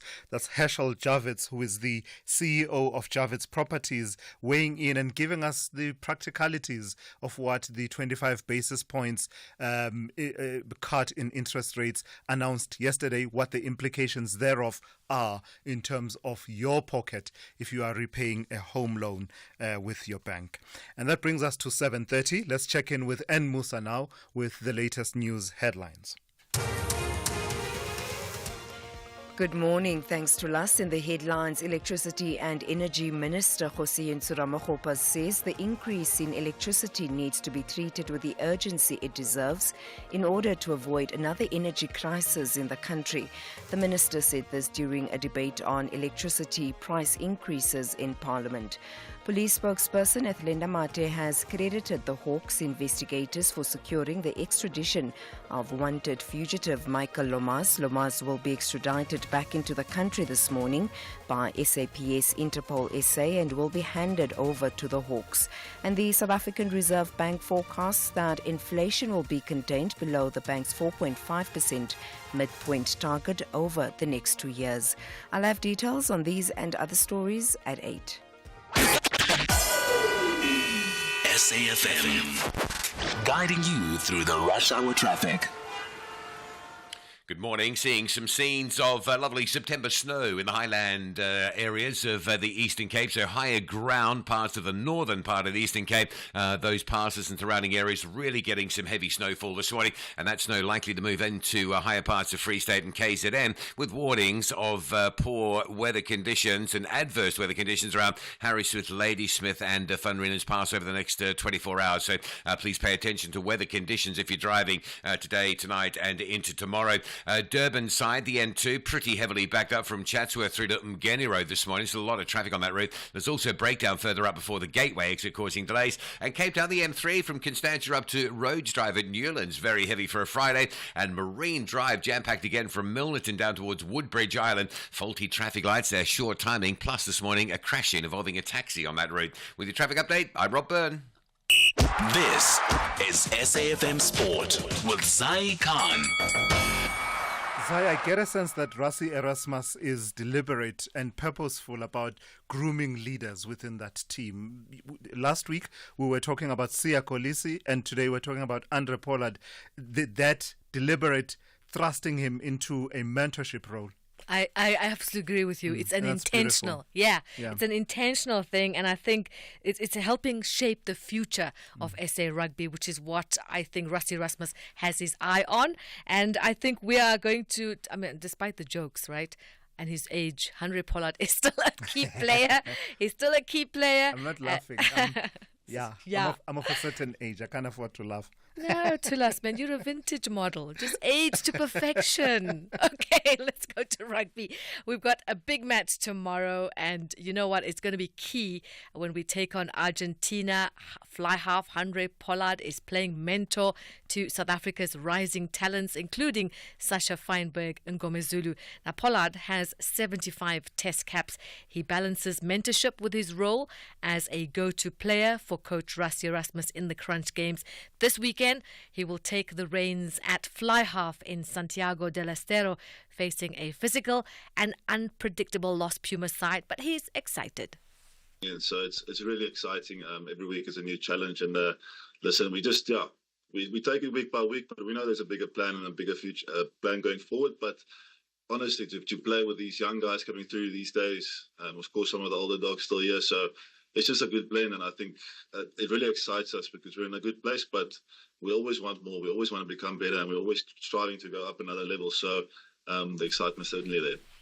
More rugby. Lions fullback Tapiwa Mafura understands his teammates will rely on his experience to help them win the Currie Cup title against the Sharks at Ellis Park tomorrow. Mafura is looking to become the first player to win the Currie Cup with 3 different clubs, having already won it with the Pumas and the Cheetahs. The 28-year-old Mafura was instrumental in his team's 43-34 win over his former club, the Free State Cheetahs, in the semi-final last weekend, as he reflects back. It was great. It's always a game that I feel like I have something to prove, and I always want to show them that they shouldn't have let me go, but it's bigger than me. Obviously, it was a tight game, as you saw, so just credit to the guys for coming back and making sure we got that win. Soccer News. Mamelodi Sundowns coach Manqoba Nciti says he supports the lifting of the lid when it comes to transfer fees. The club's sporting director, Fleming Berg, revealed on a show that they've spent 194 million rand on 4 players: Marcelo Allender, Matthias Escobar, Tashreeq Matthews, and the latest recruit in the striker Arthur Sales. Nciti insists transparency can only be good for the PSL. The issue of transfers.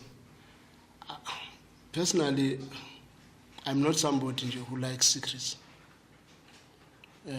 I'm that type of a person because I don't think it helps much when you are trying to conceal the truth and the truth comes out, and probably that's where a lot of damage happens. But if we are honest and upfront about everything when it comes to transfers, just like it happens all over the world, we don't have to answer after because at least the answers are already there.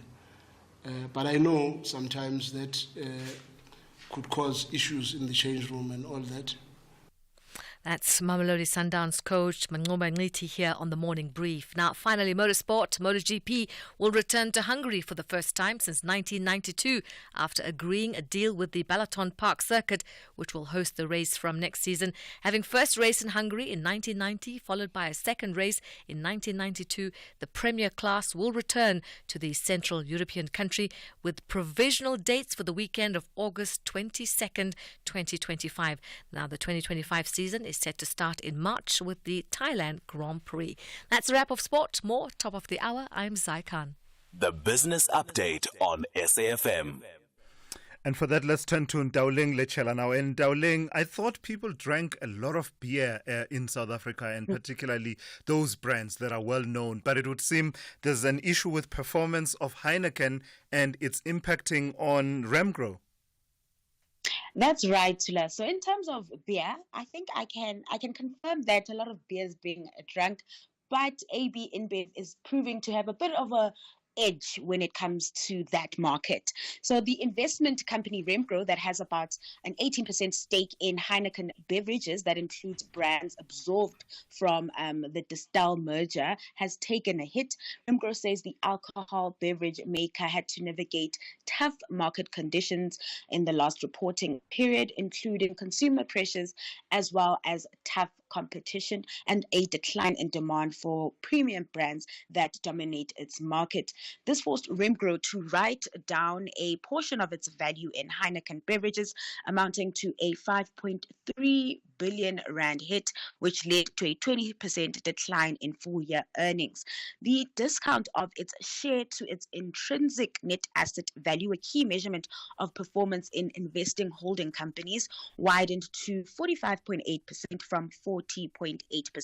The company's CEO, Yanni Durand, says the company's results fell short of expectations due to operational issues and consumer challenges, especially at that unit, the Heineken Beverages unit.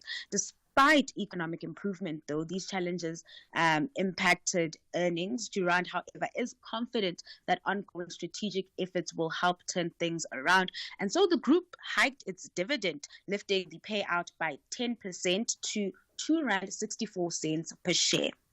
And naturally, just shifting focus and Dowling, naturally we're starting to grapple with and understand AI not just as technological and, evolutionary change in terms of how we live our lives and work, but actually as elements within the economy. And I see that you have news about the demand for AI giving Bytes a boost. These tech companies, Tula, seem to be cashing in on that booming trend. In a trading update, the software security, cloud and AI services specialist, Byte, said its balance sheet remains strong. During its first half, the firm says its income and earnings delivered growth of about 13.5% respectively. Additionally, gross profit increased by 9%. Now, Byte is a locally listed company operating in South Africa and the UK, recently spun out of Altron back in 2020, and it has a partnership with Microsoft. Now, Bytes is the biggest reseller of Microsoft products in the UK and is chasing a market of 42,000 private sector companies, which collectively spent about 2.4 trillion rand on IT in 2019. And as the tech giant continues to invest in AI, Bytes expects to cash in through its deal there.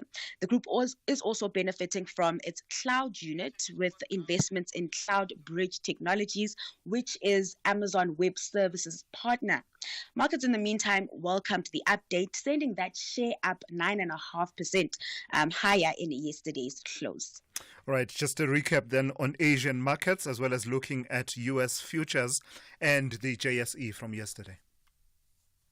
So Asian markets continued their upward trend, fueled by global equity momentum as positive U.S. jobs data supported hopes for a soft landing of the U.S. economy. Meanwhile, the yen strengthened after the Bank of Japan maintained its interest rates, opting for stability. With that, we saw the Nikkei trading higher, up 2%, and Hong Kong's Hang Seng tracking those gains, rising 1.2%. In Wall Street, futures losing momentum and trading in the red following an upbeat close yesterday. Back at home, the JSE benefiting from monetary policy moves which fueled sentiment. The all-share closed 1.2% higher, being driven by a 1.8% uptick in the Resources 10 complex. The rand also powering through, the local unit trading stronger because of a weaker dollar. It's currently sitting at 17.53 against the greenback. All right, thank you for that. Ntauling Lechala will be back with you for one more update just before the JSE opens, and that update coming through just after 8:30 here on the morning brief.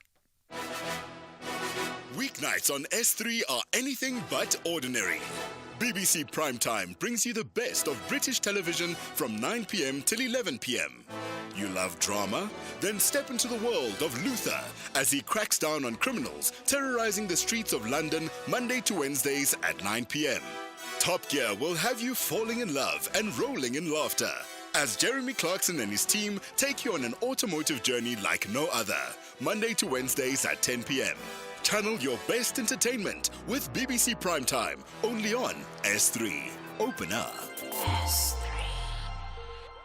Here he comes. Hello, guys. You're so dramatic. Hey, Bo, it's not me. It's the extra styling kit, the leather seats with the red finish. It's the tow bar, all coming standard with my red Isuzu badge. Wow, now that is extra. Why be standard when you can get the all-new Isuzu D-Max X-Rider from just 8,742 Rand. Prime less 3.5%, 0% deposit, 40% balloon, and 72 months to pay. Get yours today. Finance is subject to approval. Isuzu Finance, a product of West Bank, a division of First Rand Bank Limited, an authorized financial services and registered credit provider. Teluti Matatsanza ladies are focused on full points as they chase a suitable position in the top half. But UWC want to triumph and pressurize log leaders. This is the Hollywood Bet Super League. Catch Mzansi Queens of the beautiful game. TUT Matatsanza Ladies FC versus UWC Ladies FC on Saturday 21 September at 8:30 a.m. Live on SABC Sport on DTT Channel 4. Also available at your fingertips on SABC Plus and SABCSport.com. Brought to you by SABC Sport. For the love of the game. Grass will suffer when Golden Lions collide with Natal Sharks. They both target the gold medal. Gauteng tackles KZN. This is the Currie Cup final. Catch the incredible battle of Mzansi's great rugby teams, Golden Lions versus Natal Sharks. The Saturday 21 September at 3:30 p.m. live on SABC2. Also available on SABC Plus and SABCSport.com. Proudly brought to you by SABC Sport. For the love of the game. Africa Update on SAFM.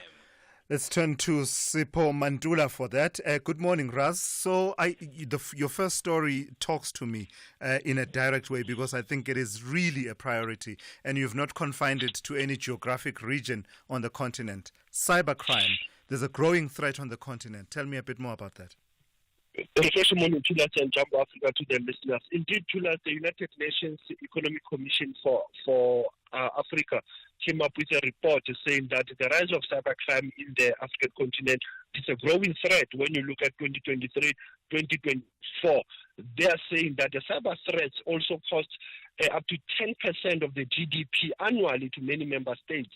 There's also challenge when you look at the organizations, individuals in the African continent that are also face what we call fake, websites, mimicking companies, bank or payment system authentication pages. So that's where when you look at the cybercrime in the African continent, it is also on the issues of sensitive data that businesses and governments have to look at this issue of cybercrime in the African continent. Yeah, it's a live conversation, in fact, with our own experiences here in South Africa, especially with government departments having suffered some of those cyber attacks. In South Sudan, I see that you and I spoke about the postponement of the election a few days ago. The international peace guarantors are not impressed with it. They are not, and you'll understand those international peace guarantors, none of them are from the African continent, by the way, but the government of South Sudan came out very strong, say, yes, we do agree, we do accept your views that you are critical on it. We have a UN envoy, Nicholas Haysom, who's also from South Africa, who also was concerned and criticizing this delay. These international guarantors are coming from Netherlands, Germany, France, Canada, European Union, Norway, US, and Britain. They are the ones who came out very strong and say both Salva Kiir and Riek Machar are very wrong for them to can postpone these elections until 2026. So you can see the guarantors are also funders. And just still sticking with the theme of peace and brokering peace, I see that Turkey is playing a mediator between Ethiopia and Somalia. That is quite true, Tulas. Remember, there have been first and second rounds of the talks last month. They are coming with a new approach. They say they want to do one-on-one contact with both Addis Ababa as well as Mogadishu. Now, there were supposed to be talks this week in Turkey, in Ankara, but they were cancelled. Now, they are saying that they want to draw the lessons from the first two rounds of talks. Because remember, the conflict is between the issue of Ethiopia recognizing Somaliland and also Somalia, Mogadishu, recalling Ethiopian ambassador from Mogadishu. So this has been tension that Turkey has been trying to play a mediator role there where it will have been the AU or also, as we have said, the neighboring states. And your last story is out of Mozambique, and I like that we continue to keep it on the radar, the preparations for the elections. The opposition there has been speaking about the possibility of electoral fraud and saying that they will not stand for it. they said they won't tolerate Tulas. They said the last year local government elections that was marked with electoral disputes, they won't allow it this time. And this coming from the opposition, that is your Renamo, that is your MDM, that's your independent candidates that are saying we're not going to allow this, and they will definitely want to manage that. They are saying that we are not born to be in opposition. We will also want to govern. That comes from Cabo Delgado, by the way, from Renamo. And also we know that Chapo, the candidate for Frelimo, has been moving some rounds to Tulas, has moved to Zimbabwe, to Rwanda, Angola. Now lately he was in Swani meeting with the President Ramaphosa, and he has got endorsement from the First Lady of Mozambique, Rasha Machel. So you can see how these debates and candidates and campaigns are moving in Mozambique with many endorsements. Like we say, the opposition saying they'll be closely monitoring those elections. Lastly then, Sipho, in your historical archives, you're taking us back to 2019 on the 20th of September, an event that has to do with the heritage of Cape Town. That's quite true. 5 years ago, this site of the Rocklands Community Hall in Mitchell's Plain was declared a heritage site. For our listeners, they will know UDF was formed today, Tulas, in 1983, during those times of Vali Musa, Cameron Darkmore, Alan Busak. And those were the leaders of UDF who formed UDF in that hall. So this hall was declared as a heritage site for the community of Mitchell's Plain, where they had a square, they had a library, community health center.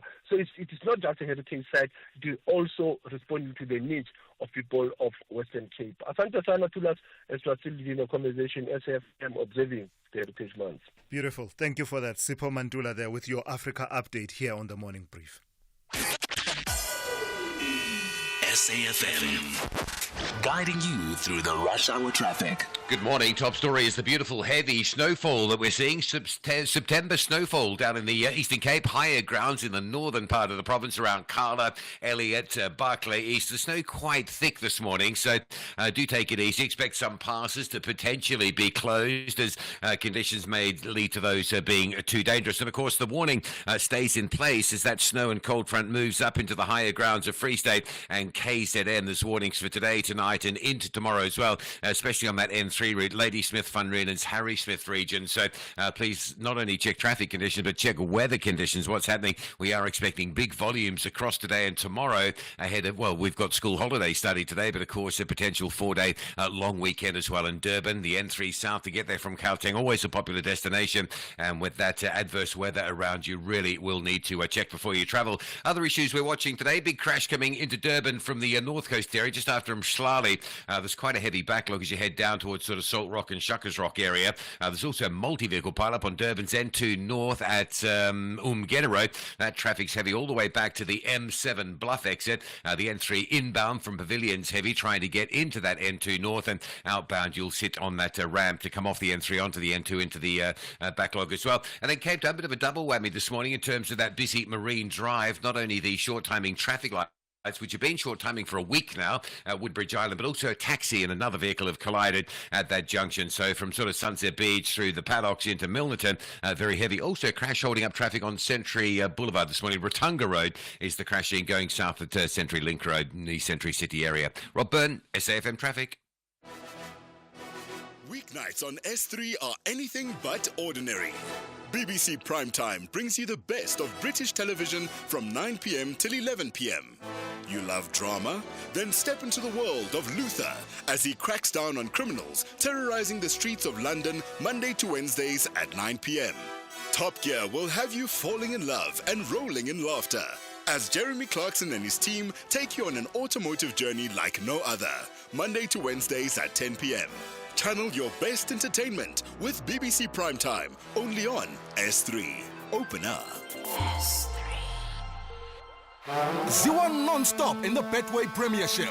Abafana Westende having huge task to secure 3 points, while Batabani Bantwa are ready to fight with all they have to grab an important win. This is Iporana Simzansi. Catch the nail-biting contest between Golden Arrows and Marumo Gallants this Saturday, 21 September at 2:30 p.m.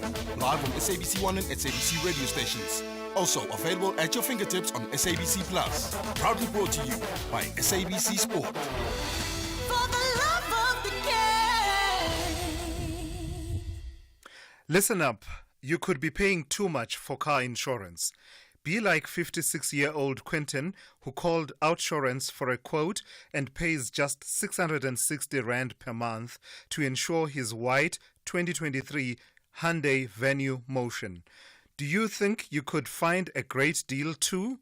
SMS out to 30754 and get an Outsurance quote today. That's out to 30754 now.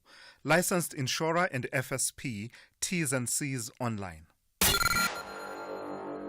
The Morning Brief with Thulasizwe Simelane. Yeah, so the next story is quite morbid. It's one of those that you come across and you don't look forward to telling, but we have to do it. According to the Department of Health, there are over 3,000 unclaimed bodies currently in South African mortuaries. The province with the highest unclaimed deceased persons is KwaZulu-Natal, closely followed by the Eastern Cape. The department says the law stipulates that families have only 30 days to claim their loved ones, but bodies remain unclaimed for periods ranging from 5 months to 3 years. The deceased can't be given paupers burials because of delays in DNA, fingerprints, and toxicology results. For more on this, I'm joined on the line by Dr. Takadu Mamashela, the head of pathology in the Limpopo Health Department and also chair of the National Forensic Pathology Services Committee. Good morning, Dr. Mamashela. It's one of those morbid stories, but an important issue nonetheless. How bad has the situation become of the bodies remaining unclaimed? And also just place it in context for us. At what point do you consider a body to be unclaimed? Thanks, Thulasizwe, and good morning to the listeners, and thanks for the opportunity. And I think you have already set the tone on this issue. As you said, that it's not an issue that you look forward talking about, but unfortunately, it's a sad reality because we are dealing with facts here. And these are basically societal issues, amongst others, that we are dealing with here. And you have already outlined the fact that the law stipulates within 30 days or after 30 days. That's when an unclaimed or unknown that has been declared through processes of investigation should be declared as a pauper for burial. Now, I think it's important for us to clarify a couple of factors here that are at play in terms of the reasons why we have this kind of problem in our society. Number one issue is the community factor, and we need to state it clearly. The bodies that we're talking about are lying in forensic pathology services mortuaries. And these mortuaries are responsible to run the medico-legal investigation of deaths for all unnatural deaths, meaning all these violence-related deaths from road accidents, interpersonal violence, homicides. These are purely societal issues. That's number one. Number two is if a person goes missing and he's not reported as such by a family or by a community, that again it becomes a problem because SAPS are not able to investigate such a case. And one of the investigations that they would normally conduct is to check through the forensic pathology services if this kind of a person who has been reported missing is alive or deceased. So those are some of the factors that we're dealing with. The third factor probably it is indeed the processes that we have already outlined. Yeah. The process that is SAPS driven, which is DNA assisted by forensic pathology services. Yeah. Now, And I'm sorry, Doc, let me just come in there. And interestingly, the two provinces that are flagged, KwaZulu-Natal and the Eastern Cape, would you say that aligns with what we know of the crime statistics and absolutely. Violent crime in particular? Absolutely. You know they're top on the list when you talk about issues of violence in this country. And there's no doubt that is a key factor. But obviously, like I said, it's a multifactorial. Yeah. We're dealing with multiple factors. The one that I was just talking about is that DNA process.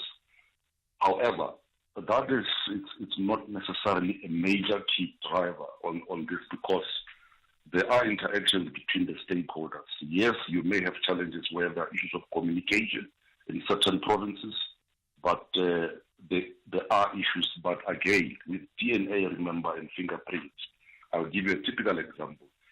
Fingerprints are taken, a person may be undocumented. And that's another key factor, which is a societal issue. If a someone who's a foreigner and has crossed illegally, it's very difficult to trace. However, there are processes that must be embarked on. That may take time. That's one factor. DNA, you may sample for DNA and not obtain material depending on the condition. Then there's a process that must be followed by SAPS with FPS as well. Yeah. Now, the third main factor is another factor which has got to do with our local authorities, and those are municipalities. And we need to state there are those challenges of communication as well between the key stakeholders.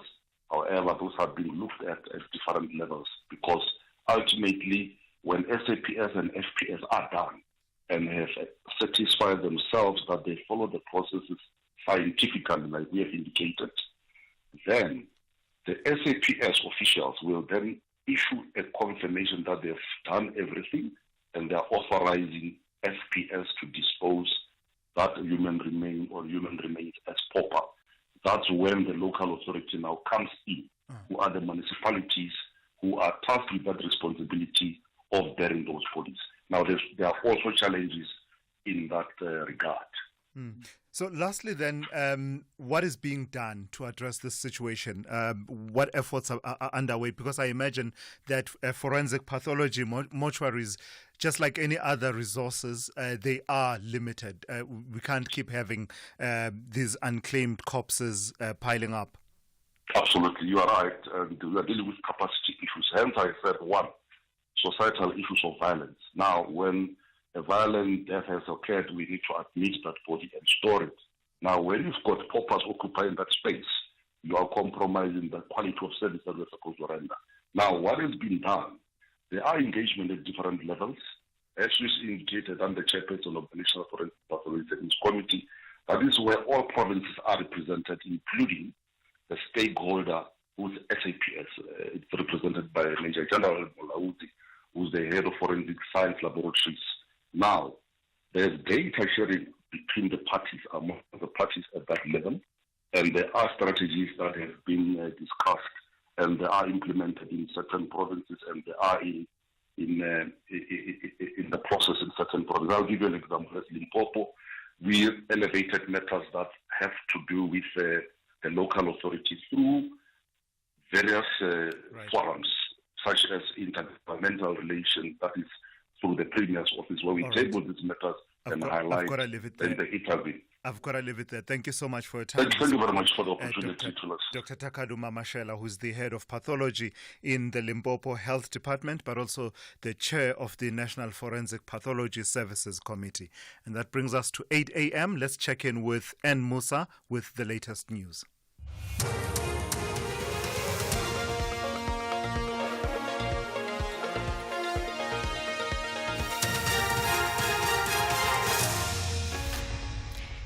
In our top stories, electricity increase prices a concern and Reserve Bank predicts inflation will be contained.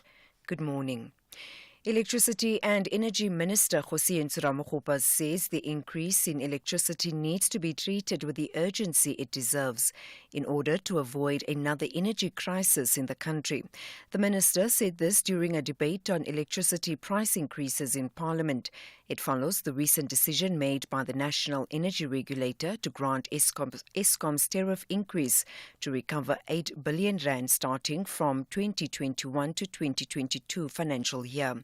Simelane says if the energy price increases is not handled with caution, it could cause serious ramifications on the lives of many people, especially the poor.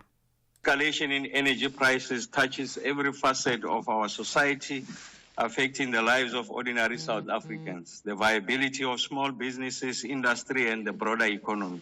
As we deliberate today, we must approach this matter with urgency and compassion, understanding the far-reaching consequences of the energy costs on our people and their livelihoods. Along with the freight and logistic challenges, global supply disruptions and our energy crisis have undoubtedly exacerbated the rising cost of living. South Africans are grappling with the higher prices of essential goods and services driven by inflation and economic instability. Police spokesperson Ethelinda Mate has credited the Hawks investigators for securing the extradition of wanted fugitive Michael Lomas. Lomas will be extradited back into the country this morning by SAPS Interpol SA and will be handed over to the Hawks. Lomas was an Eskom employee and is wanted for fraud and corruption in excess of 1.5 billion rand that happened between 2008 and 2018 at the Kusile power station. He allegedly manipulated numerous contracts. He was previously arrested and was granted bail before fleeing the country to the UK. He was arrested in London in 2021 and in August of this year when his extradition was approved. Mate elaborates further. In 2019, you will recall they obtained 5 warrants of arrest. 4 of those suspects were arrested at that time. They include 2 contractors as well as 2 senior executives from Eskom. So this 5th suspect was already out of the country by then. So since then, the team have been working with UK authorities to bring this particular suspect back to the country to answer to all these allegations leveled against him. So in 2021, he was arrested in the UK, you will recall, and he has been appealing his extradition. The South African Reserve Bank forecasts that inflation will be contained below the bank's 4.5% midpoint target over the next 2 years. Recent data from Stats SA shows the consumer price inflation has cooled significantly from 4.6% in July to 4.4% in August of this year, supporting the case for further interest rate cuts this year. Reserve Bank Governor Lesija Kganyago says the bank continues to see a dip in headline inflation, supported by the stronger rand-dollar exchange rate and lower oil prices. Our forecasts suggest this progress will be sustained, with inflation contained below the 4.5% midpoint of our range through to the end of the forecast horizon in 2026. In the near term, we continue to see a dip in headline inflation, supported by the stronger exchange rate and lower oil prices. The City of Johannesburg Emergency Services has issued a safety alert advising residents to use heating devices with caution following a temperature drop warning from the South African Weather Services. EMS spokesperson Robert Mulahaudzi says the city will be on high alert.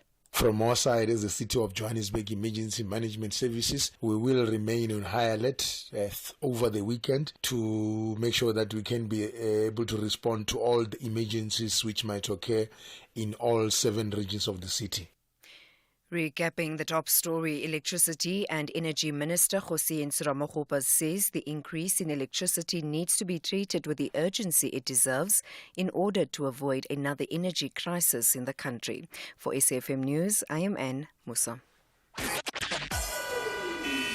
SAFM, guiding you through the rush hour traffic. Heavy traffic in the Durban region around Spaghetti Junction. There are 2 crash scenes, one on the N3 inbound at Spaghetti Junction. So that's a heavy queue, a park back to Pavilion, and a crash just north of Spaghetti Junction, a multi-vehicle pile-up on the N2 north, and that's a major delay coming up from the M7. Once you get through that northbound collision, there's then a breakdown between Kumashu and Gateway in that set of roadwork, so there's an additional delay to work for, and a major collision between Mshlali and Salt Rock this morning. If you're on your way from the north coast into Durban, the N2 is queuing quite heavily into that particular scene. Cape Town Marine Drive remains heavy. There's a collision involving a taxi a little bit earlier at the same place where those lights have been faulty for a week now at Woodbridge Island. So backlogs as far back as Racecourse Road, just after Sunset Beach. It all gets heavy. And a collision holding traffic on Rotanga Road, moving through Century City. That's causing quite a delay from Bosmansdam Road, heading south down towards the Sable Road junction. Rob Byrne, SAFM Traffic. A very good morning to you. In your SFM Sports headlines, it's cricket action as Vian Mulder says the Proteas are ready to tackle Afghanistan's spin protege in the second ODI today, and the Springboks prepare for the title decider against Argentina with Ibn Etzebet on the brink of history. Details around 8:30.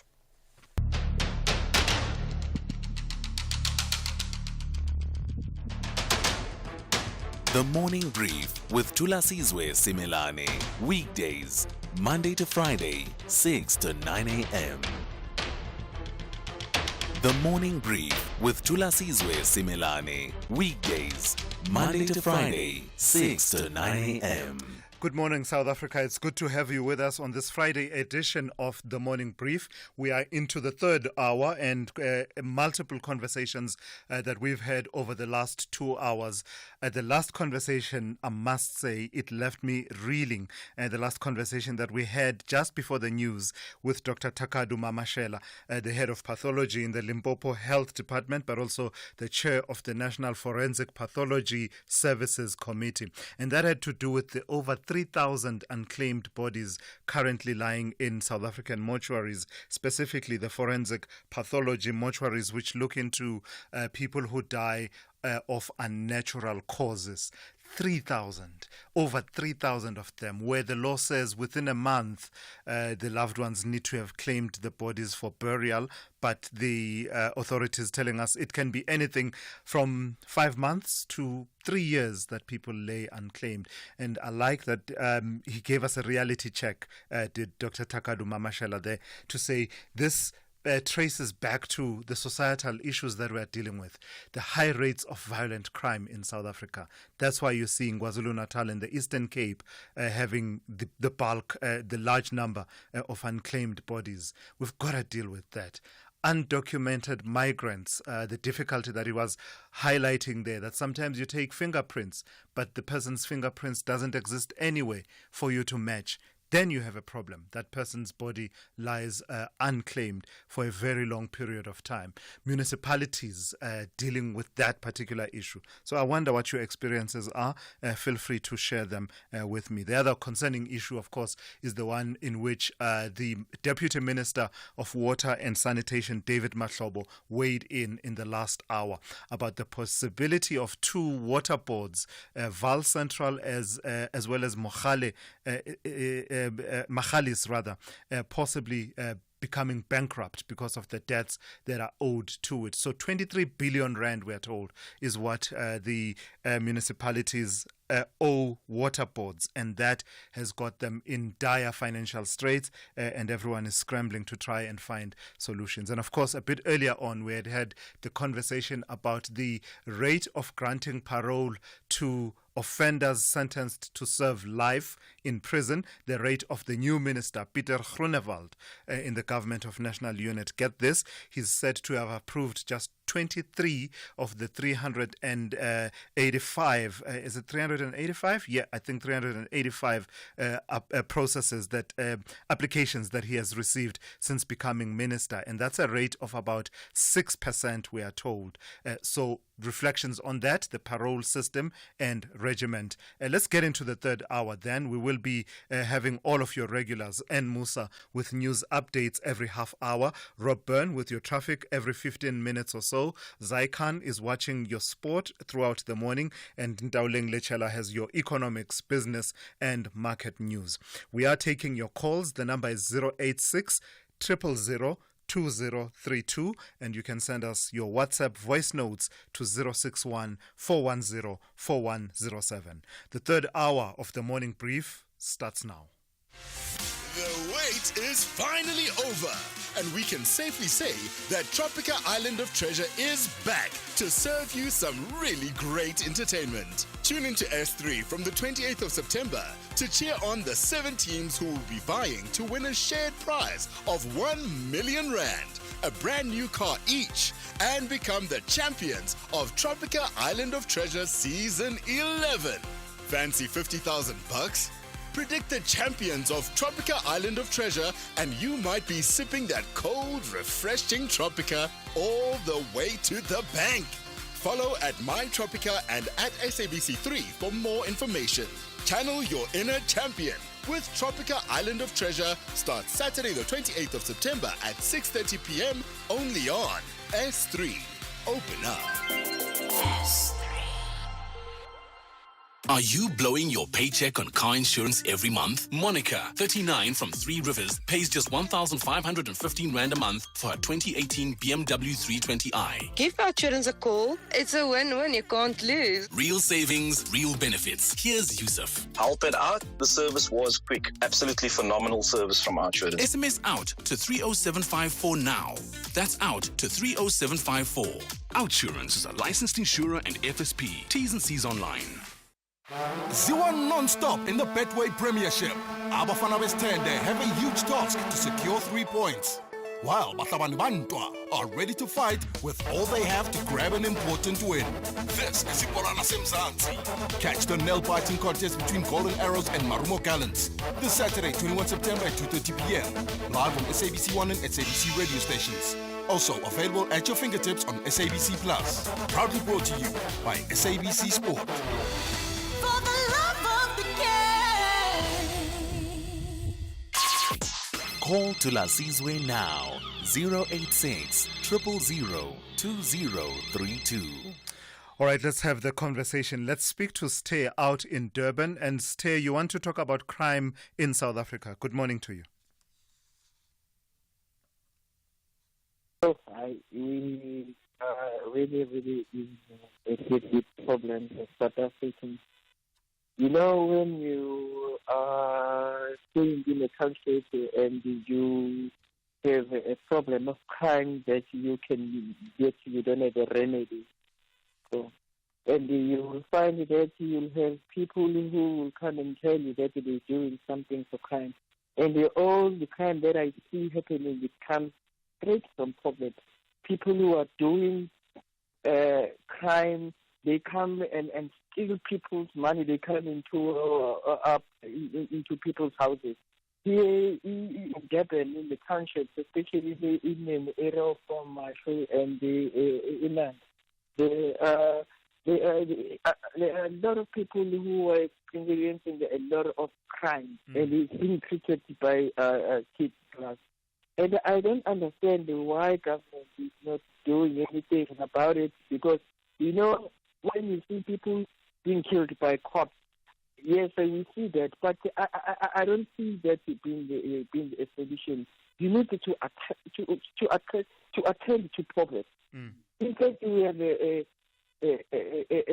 government which is not for the South African nation majority, because they don't pass laws which develop the nation.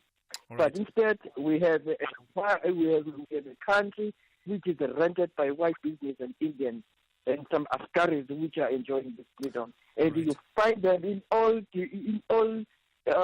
spheres of our lives. Stay, I've heard you. Thank you. That's Stay out in Durban talking about crime and basically saying the reality is different. You'll have people saying that they are dealing with crime, but it seems to him that the crime is being treated with kids' gloves. Let's go to Dintwe, who is in Tabanchu. Good morning to you, Dintwe. You want to talk about the water crisis? Yeah, now, good morning, Thulas.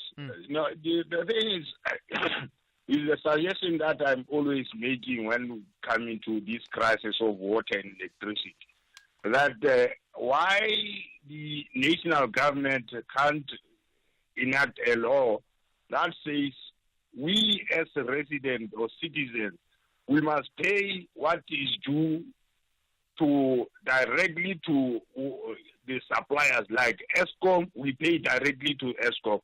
Like water boards, we pay directly to water boards. And those entities then take that percentage that must go to municipalities and pay it over to municipalities. Because what is happening is that we are paying to municipalities, they are showing this money with other things that they can't pay, with money that they should pay over to entities. That's why they are owing these entities such a lot of money. Are you saying a large contributor to the problem is not, the genesis is not customers not paying municipalities, but actually the breakdown is between the municipalities and the water boards? So you're saying customers in the main are paying, but that money is not being passed on to the water boards? That's correct to us. And then the government should take over the percentage of indigent. Then the government must pay over to entities those monies. But the money that we are buying electricity, the money that we are buying water, we must buy direct from entities, and entities get paid to municipalities. All right, I've got to thank you for that, Dintwe, making a suggestion there on how to deal with the ballooning debt, especially as it relates to water services. Let's stick with the theme and speak to Kirk, who is out in Cape Town. And Kirk, good morning. You want to talk about local government and the servicing of debt? Good morning, Thulasizwe. Thank you for taking my call. Yes, I can't understand why national government and national treasury does not take over the administration of the finances of municipalities that are under administration. The fact that municipalities are not paying money over to ESCOM and the water suppliers is clearly because there's poor management of finances, number one, or under budgeting or misuse of funds. So if National Treasury pays directly to ESCOM, Joburg Water, Rand Water, whoever administers those services, and cuts out the responsibility of the municipality to pay those things, which they're not paying, and then reconstitute those budgets accordingly, that would solve ESCOM's problems, it would solve the municipality's problems, and it would solve the residents' problems. But part of the problem, Kirk, is that the money to pay for the services has to come from the residents who are users. It's not like it's a disbursement coming from National Treasury. That is correct, but then the debt collection or the collection of those monies has to be enforced. It's clearly not being enforced, but the double problem is that where it is enforced, the money is used for other stuff. So you got to choose your battles, and I think choosing the battle of a central payment eliminates one part of the problem. That collections is a separate issue, which can then be managed without the burden of services being cut by the suppliers to a municipality. Kirk, I've heard you. Thank you for that input. That's Kirk out in Cape Town. Let's close it off with Nzigana, at least for now. Nzigana, in Durban, you also want to talk about water issues. Good morning. Good morning, Mr. Simelane. Thank you very much. Please allow me to state that, firstly, I'm thankful that you've taken my call after both Dinto and Kek. But I come at this problem from a different perspective. Yes. When I was in Standard 1, there was a book that we were reading by C.J. Barnes, which related the story of a dike which had sprung a leak in Holland.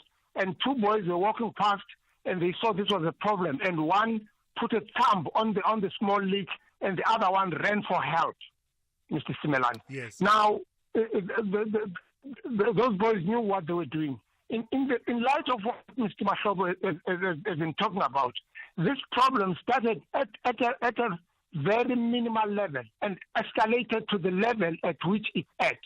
Now, my point about this whole thing is that David Mashobo was part of the wrecking team. Fortunately, now he's part of the rescuing team. I want to say to him, he made his bed, now he must sleep on it. Thank you, Mr. Simelane. All right, I've got to thank you for that input. That's Nzigana out in Durban saying, you made your bed, Mr. Mashobo, now lay on it. In a moment, I'm in conversation with Dr. Matt Young, and we'll be talking about the issue of retina damage and its contribution to loss of vision. Okay. They actually did it. I mean, I've seen it done in other countries, but now they have a whole new local season of the show. Oh, Mzansi, you beautiful, amazing land with diverse families and cultures. Wife Swap South Africa is finally here. Tune in from Monday the 9th of September and see how families from across South Africa swap wives and learn a thing or two or three on how other families operate. There will be disruptions, lessons learned, tears, and smiles in this unique and insightful social experiment. Channel your best entertainment with Wife Swap, Mondays at 6 p.m. only on S3. Open up. S3. Grass will suffer when Golden Lions collide with Natal Sharks. They both target the gold medal. Gauteng tackles KZN. This is the Currie Cup final. Catch the incredible battle of Mzansi's great rugby teams, Golden Lions versus Natal Sharks. The Saturday, 21 September at 3:30 p.m. live on SABC2. Also available on SABC Plus and SABCSport.com. Proudly brought to you by SABC Sport. For the love of the game. Kickstart your journey to success in 2025 with the Durban University of Technology. DUT offers programs in the faculties of Accounting and Informatics, Applied Sciences, Arts and Design, Engineering and the Built Environment, Health Sciences and Management Sciences, open for applications for 2025. Applications close on 30th September 2024, but dates may vary. Visit dut.ac.za for a full list of available programs and entry requirements. Apply now through the Central Applications Office by visiting cao.ac.za. Channel Heritage Day your way on Afternoon Express on Tuesdays at 6 p.m. only on S3. As Chef Ruben Riffel braais lekker curried lamb skewers, we rock our traditional regalia, and Jules Harding of Good Luck celebrates her daughter Skylar's first Heritage Day, and it's orange malva pudding for dessert. That's Afternoon Express this Tuesday at 6 p.m. only on S3. The Science of Life on SAFM. 23 minutes after 8, let's move on to this story now. The 24th of September is World Retina Day, and as it draws closer, experts have warned that diabetes patients in South Africa are at risk of blindness. According to statistics, approximately 1/3 of diabetes patients suffer damaged retinas. Experts say a damaged retina can be picked up through regular screening, which is crucial to prevent vision loss. For more on this, I'm joined on the line by Dr. Matt Young, a member of the Ophthalmological Society of South Africa. I had to pause there and slow down. One of those words that are my Achilles heel. Doc Matt Young, good morning and thank you for your time. So how prevalent is vision loss that is occasioned by retina damage? Morning, Thulasizwe. Thanks for having us on the show this morning. The retina is obviously a part of the eye that not many people know a lot about. So it's great that we've got an opportunity to talk a little bit about the disease. But diabetes is obviously a disease that's growing in prevalence worldwide. And in South Africa, we've got the added problem of access to healthcare sometimes. So blindness from diabetes is something we want to avoid, and it is an avoidable cause of blindness. And prevalence depending on how much patients are screened, how early we pick it up, because there are a lot of things that we can do to help if we can pick up disease early. And is diabetes the typical cause of retina damage, or are there other causes that you can flag for us? We've got a lot of causes in the retina. Diabetes is one of the most preventable ones, but retinal detachment, macular degeneration, those are all conditions which currently are most commonly robbing patients of their sight. But the interesting thing about the diabetic side is that it forms part of just overall diabetic control. The retina is the one place in the body where we can look directly at blood vessels without needing any other special toys, and so it allows us to help guide overall treatment of diabetes, not just preventing blindness. So we can look at the retina and see how much the body is under stress and see how adequate the control of the diabetes as a disease is, and help guide other healthcare professionals in managing overall disease in addition to trying to prevent blindness and visual loss. So are you saying, Doc, that effective management of the condition, diabetes, actually aids in preventing blindness resultant from retina damage? Absolutely. So two-pronged. The one is picking up disease to obviously stop people from having visual effects of diabetes. And that is definitely a case of picking up early disease at a stage where we can still action treatment that prevents further visual loss and sets the patient up for a future that is better from a visual point of view. But the second tier to that discussion is that we know that that controlling diabetes is a lifelong thing. Once you've got the disease, you have to take control, and watching that control and monitoring what's adequate and what is not adequate, we can go a long way to guiding the physicians by looking at the state of the retinal blood vessels and saying, yes, this patient looks like they're controlled or not. And that correlates to other disease as well. So we've come to realize that picking up retinal effects of diabetes correlates with basically with life, because once you start developing changes in the retina, you also have the chance of you've got double the chance of developing a heart attack or a stroke in your lifetime, or renal disease. And those are life-threatening conditions. So if we isolate the conversation and we park the conversation about diabetes as a factor here, the other causes that you mentioned, what are the typical risky behaviors, what predisposes a person to the other risks that you mentioned that we can control and perhaps must avoid? What activities can we avoid? Retinal detachment is probably one of the most important causes. And the reason that's important is that it correlates highly with people with extremely significant short sight, so myopia. And we know that the incidence of myopia worldwide is also increasing, especially in the Eastern population. So with increasing myopia, a problem in seeing in the distance, comes a slightly increased risk of retinal detachment. So patients who have significant myopia should be aware of the symptoms of an early retinal detachment and should seek help immediately if they have those typical symptoms. And I find that that's something that a lot of people are not aware of. So lastly then, Doc, how regularly should we be screening to ensure that we prevent loss of vision? So if we're looking at diabetes, we recommend that once a patient is diagnosed with diabetes, that they have an annual checkup. That might be sometimes extended a bit longer by the treating doctor, but essentially, as a rule of thumb, a checkup every year just to make sure that things are healthy. So that's a diabetic point of view. For screening for eye disease, I usually say to people who've got access to healthcare that if you're not going to an optometrist regularly for a glasses check, then you should at least have a good checkup every decade where you have a thorough eye examination, and that's to pick up the big diseases like glaucoma and retinal problems. All right, I've got to thank you for your time. An important conversation that we've been having with Dr. Matt Young, who is a member of the Ophthalmological Society of South Africa. That word tripping me up once again. This is the Morning Brief.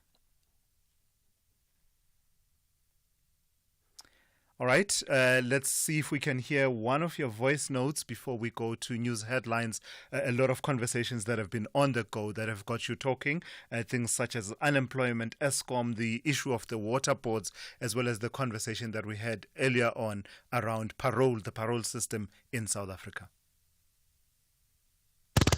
Hi, Thulasizwe, good show. I just wanted to weigh in on the water board story. I mean, when municipalities do their budgets, don't they know how much they're supposed to pay the boards? And if they do their budgets and they receive that funding from the government or treasury, why don't they just pay it over? As and when it's due. It just doesn't make sense, because the municipalities get the necessary funding as per their budgets, and therefore they should just give it over to the boards. Thank you, Ben. Yeah, it is a bit complex, more complex than that, because, I get what you're saying about the equitable share, but municipalities are actually supposed to be receiving a large chunk of their revenue from collections from customers, and whether or not there's a breakdown there is something that is up for debate, whether the breakdown is between customer and municipality, or is it that customers pay, but the municipalities then don't pay the water boards. But, that's something that's up for debate at this moment. At 8:30, let's check in with N. Musa now for the latest news headlines. Good morning. Thanks to us in the headlines, government will have to play a balancing act in dealing with the increase in electricity prices to protect the poor from the costs. This is the view held by the Electricity and Energy Minister, Jose Ramokgopa. Police spokesperson Athlenda Mate has credited the Hawks investigators for securing the extradition of wanted fugitive Michael Lomas. He will be extradited back into the country this morning by SAPS Interpol SA and will be handed over to the Hawks. And the South African Reserve Bank forecasts that inflation will be contained below the bank's 4.5% midpoint target over the next 2 years. I'll have details on these and other stories at 9. SAFM, guiding you through the rush hour traffic. It's a remarkably open set of highways around Gauteng this Friday morning. Just the hold-up really with us that stands out. So Mike 1 from Boyson's getting up in through the double-decker via Crown interchange. That run up into Joburg and Braamfontein stays fairly busy. R21 queuing into the sinkhole closure just north of Clayville. Check that before you travel. Yesterday we had it down to one lane from 9 a.m. until 4 p.m. and the queue was an hour. You'd get to the back of that queue coming in from Tembisa on your way to Pretoria and just sit for an hour. So check before you travel on that R21. Things can happen in that off-peak part of the day. Durban, rain continues, so do the crashes. A big multi-vehicle pile-up into north just after Spaghetti Junction. There's another crash on the M4, the Ruthurst Highway by Virginia Airport. That's heavy. The M4 north from Blue Lagoon on your way to Mhlanga, really badly backed up. And heavy backlogs as well south of Mshlali on your way down to Durban on the N2. Crash before you get to the Salt Rock exit causing delays. Snow on the higher parts and higher ground areas of the Eastern Cape. Take it easy. Just consider the passes to be closed. If they're technically not, they'll probably be pretty slippery and pretty dangerous, so maybe a good idea to travel later. And just keep your eye on the weather as that front moves across from the Eastern Cape in towards Free State and KZN, and likely to cause some disruption over the next 24 hours between Harrismith and Ladysmith via Van Rieden's Pass. Cape traffic this morning, also pretty gentle Friday. The N1 though, still busy from Kuberg interchange into the elevated freeway behind that Kuberg Road and Marine Drive routes to get in, both slow going. Rob Byrne, SAFM Traffic. This is SAFM Sport with Zai Khan. So Zai, all to play for between the Proteas and Afghanistan, and we are hoping that they'll be able to redeem themselves, but they'll have to go through.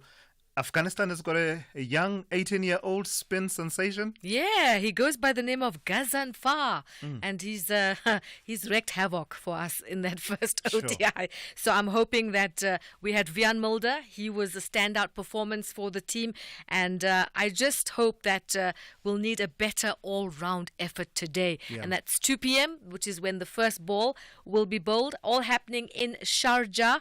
That's right, 18-year-old spin sensation Ala Mohammed Ghazan Far causing trouble for South Africa, but we do have a resistance and the Proteas will be prepared this time. Let's hear from Vian Mulder.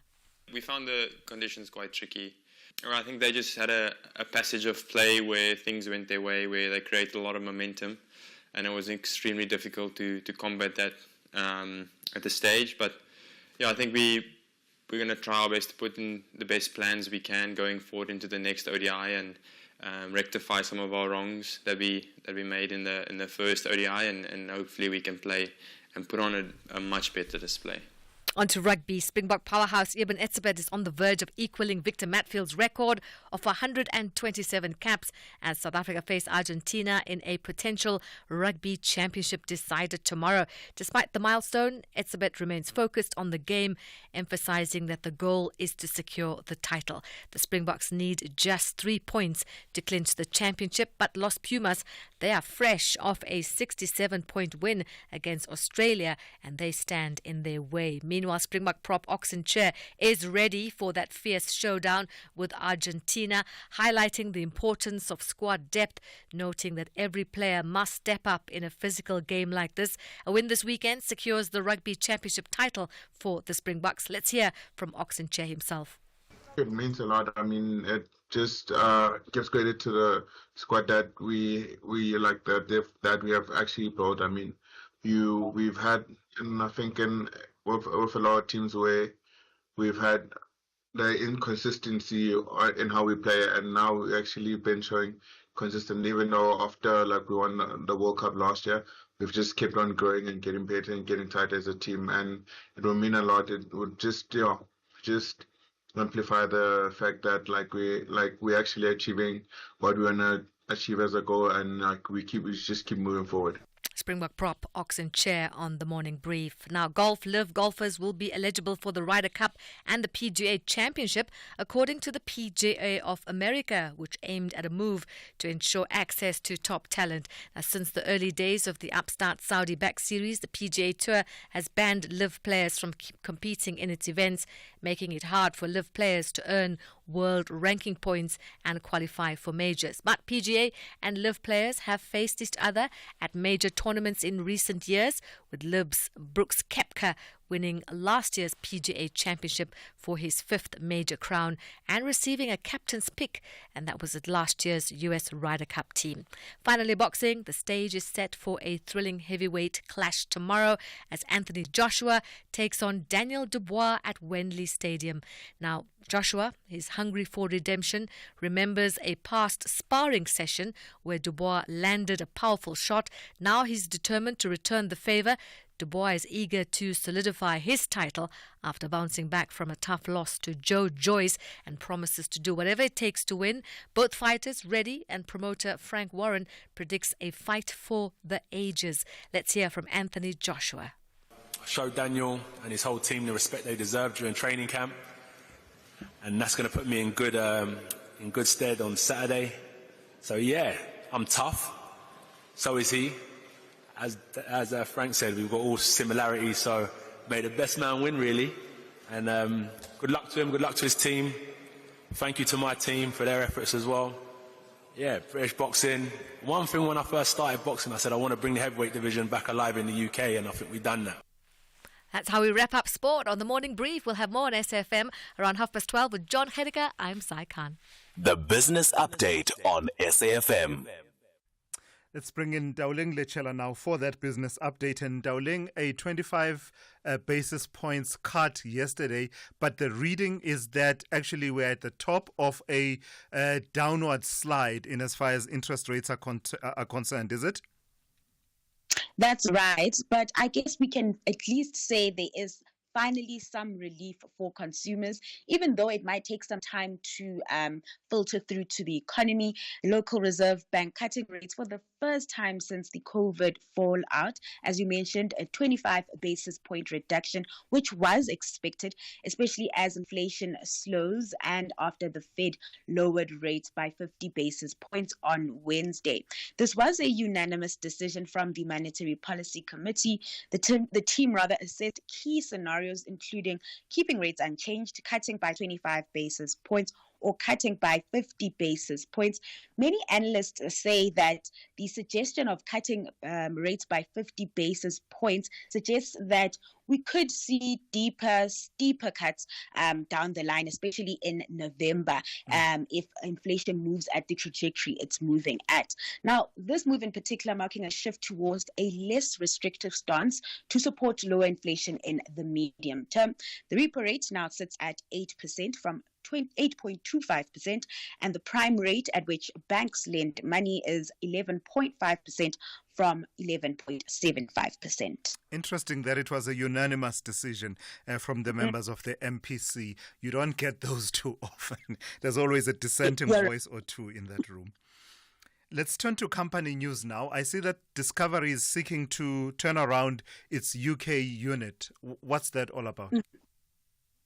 So Discovery's UK units, including Vitality Health and Vitality Life, are under pressure.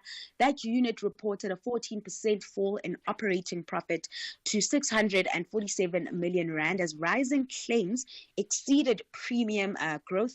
In the health business, it's booming as National Health Service struggles drive demand for private insurance. But this growth comes with short-term costs as claims are outpacing premium increases, affecting the company's bottom line. Its life insurance business also struggled due to a lower than expected policy lapse rate on a legacy book inherited from when it first started a life joint venture with Prudential almost 2 decades ago. Group company CEO Adrian Gore said the UK unit is about an $80 million business. It's currently at about half of what it should be after getting hit by those two issues, but he expects that unit to bounce back. Now, as part of its plans to turn things around, Discovery is merging its offshore businesses. That operation will run under the name Vitality Limited, merging its UK operations with Vitality Global forming a single entity covering Europe, the US, China, and Asia Pacific. This move will simplify its international structure. Gore said the business and the structure has the potential to generate hundreds of millions of dollars in profits within a few years. All right, lastly, Ndauling, with just about a quarter of an hour or so before the start of trade at the JSE, what kind of a day can we look forward to currencies as well as Asian markets and the US? So local markets poised to start the day in the green as sentiment remains positive after big interest rate decisions this week. Not much news on the local front today, so eyes glued on the MPC statement that we got yesterday. The rand also benefiting from the positive momentum, strengthening to 1751 from 1753 about an hour ago. Zooming in on Wall Street, futures are in the red, reversing yesterday's gains. In Asia, markets are on track to end the week on an upbeat note, with traders on that end digesting monetary policy moves from the Bank of Japan and the People's Bank of China.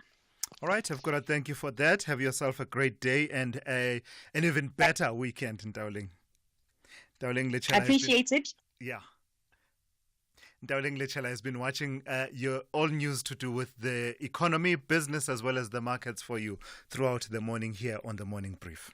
4 dynamic design duos reimagine and reinvent 4 apartments in a century-old building nestled in the vibrant suburb of Sea Point, Cape Town. Armed with creativity, determination, and a limited budget, the duos fight against the clock to transform this grand old dame into a contemporary masterpiece, all under the critical eyes of an expert judging panel. The winning duo will claim a grand prize of 300,000 Rand, with an additional 100,000 Rand going to the fan favorite team, as voted by viewers. Channel your inner wow with My Design Rules, Sundays at 7 p.m, only on S3. Open up. Banyana Ba Style believe the only way to maintain their lifestyle in the summit is to grab an important win. However, JBW ladies have calculated the power of 3 vital points and refuse to settle for less. This is the Hollywood Man Super League. Catch Mzansi Queens of the beautiful game, Mamelodi Sundowns Ladies FC versus JBW Ladies FC on Saturday 21 September at 11 a.m. Live on SABC Sport on DTT Channel 4. Also available at your fingertips on SABC Plus and SABCSport.com.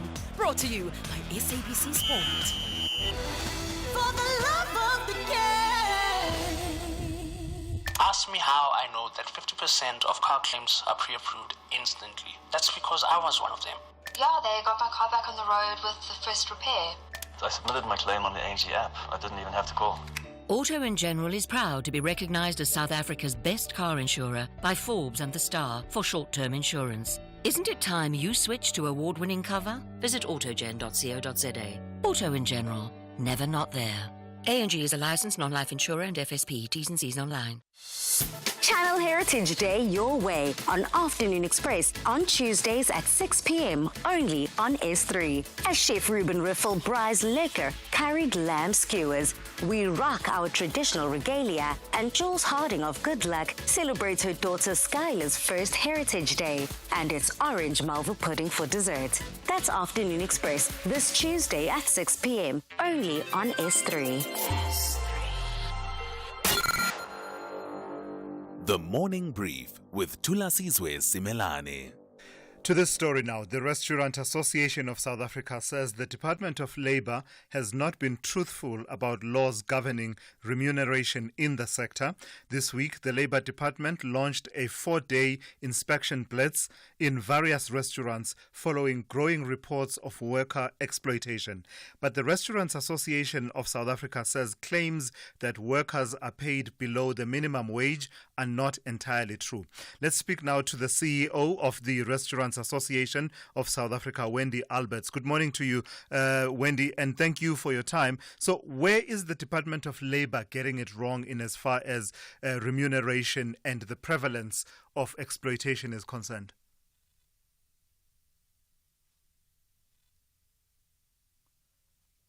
Wendy Alberts, I'm not sure if you can hear me. Yes, good to go. Yes, Hello. I've got you now. Yes. So where is the Department of Labour getting it wrong? Thank you for the opportunity to comment and have this conversation. I think we need to separate the issues. We need to talk about immigration. We need to talk about foreign nationals. We need to talk about illegal immigrants. We need to talk about working conditions. We need to talk about the minimum wage. And then we need to talk about the jurisdiction between the Department of Labour and obviously the Bargaining Council. And I think this is where it's obviously getting confused, is that the Bargaining Council has jurisdiction over these matters. And in that space, the Bargaining Council does allow for us to pay commission workers. And I think this is where the conversation sometimes has gone a little bit wrong, where sometimes workers are asked, are they paid a minimum wage? But in their collective agreement, they've agreed as the majority of the staff in the establishment that they are quite happy to be paid as commission workers. And I think this just needs to be highlighted that there are many ways of paying the minimum wage.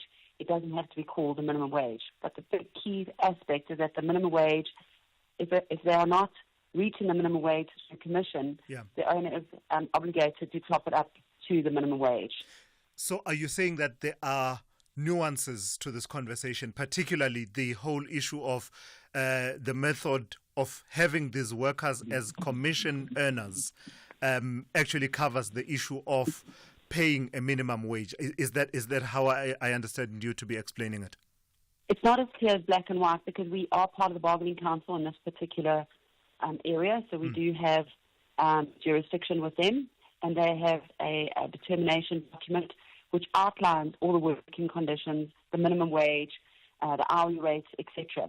And within that space, we are also within our restaurants allowed to have a collective agreement between our staff which governs certain working conditions which they agree to as a collective. Things like uniform deposits, breakages deposits, lunchtime, when they'll be paid, commission payments, etc., etc. And the most important thing, I think, in the conversation here is to recognize that the tips belong to the waiter, but the restaurateur is allowed to take off the deductions, statutory deductions or legal deductions, if there's a direct cost to the establishment. But you'll be aware, Wendy, that there are many instances where waiters will ask a customer to give them the tip in cash because, they're saying that once it has to be drawn from the cash register, it becomes a difficulty in those restaurants. I'm sure that's nothing new to you. Absolutely. That's a conversation that we have often. And I'm sure these are reports that go through to the Bargaining Council or the CCMA or the Department of Labour. And I think it's very often when new waiters enter the sector and they don't have an understanding of that collective agreement. So the sharing of tips, and I think sometimes maybe they will want to work outside of that agreement and try and get their tips paid to them separately outside of the agreement. But if a collective have made the agreement to have their tips paid together, then they need to work to that agreement. They can't try and break the rules outside of that space. And that's often what we find happens. And sometimes we just find that the waiters want to get a cash tip and not put back into the pool tips that's supposed to be shared. I appreciate the complexity that you paint for me, Wendy, but let me suggest to you that you are in no position to assert with any degree of certainty that the kind of exploitation that is being alleged is actually not taking place. And I'll bring into that the whole conversation about hiring unlawful migrants within the system, because it's been suggested that part of the reason of the higher rate of undocumented migrants being employed in that system is that they are easier to exploit. Given the sprawl of where restaurants operate, I suggest to you that you are in no position to counter what the Department of Labour is saying and what other customers are saying. I think once again, we need to have these conversations with the Department of Labour, Immigration, Department of Home Affairs, and the other players that are stakeholders in this industry. Because there's all these assumptions going on, yet the raids have proved that there are very minimal undocumented, and they're not illegal. There might just be a problem with their documentation. And some of those arrests were made where there may have been documentation in place. There are press releases that's been put out to verify those particular establishment statements. And we need to look at this, because if our industry has got foreign nationals working, they have got work permits and they're permitted to work in our industry. That doesn't make them illegal immigrants. Yes. And that is a separate conversation. And it's not only to our industry.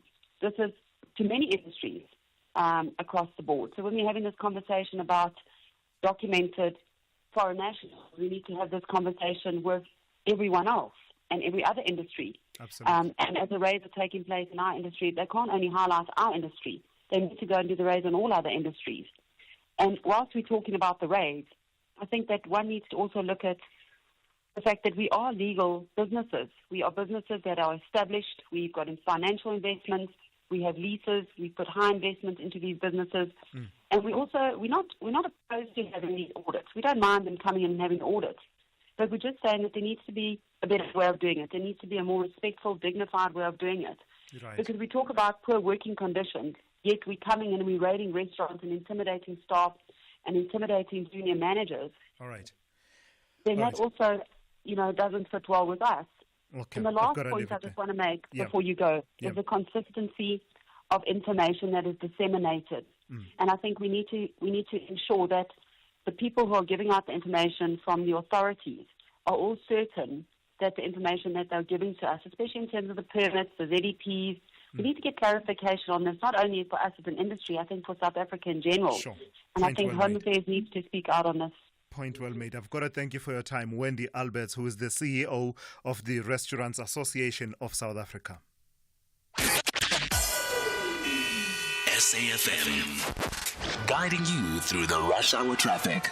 A lot of delays around Durban roads at this stage. There's been a breakdown this morning on the N2 going up to Gateway. That's now been replaced by a collision scene. So if you're on the N2 heading north, that's quite a big backlog from just after Queen Nandi Drive. That, of course, is on your way towards King Shaka for flight connection. So factor that in.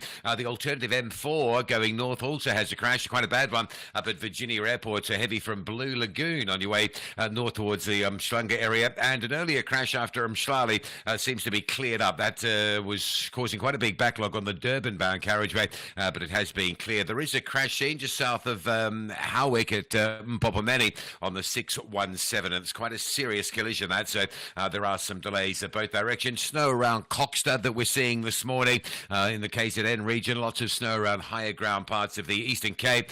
So probably a good idea to avoid travel through those highland passes, because you may well be turned around, or you may hit a very dangerous situation. And if you're planning to travel across today, tonight, tomorrow morning between Joburg and Durban, of course it is a long weekend of school holidays. Volumes are expected to peak. Just keep an eye on the weather conditions. There are alerts in place for snow, sleet and black ice, particularly Harrismith, Ladysmith through Van Rynen's Pass. So just be aware that maybe overnight early morning travel should probably be avoided. We're also just tracking some delays heading into Cape Town today. The N1 is solid from Woodstock over the elevated freeway, and Marine Drive still queuing into the short timing lights at Woodbridge Island.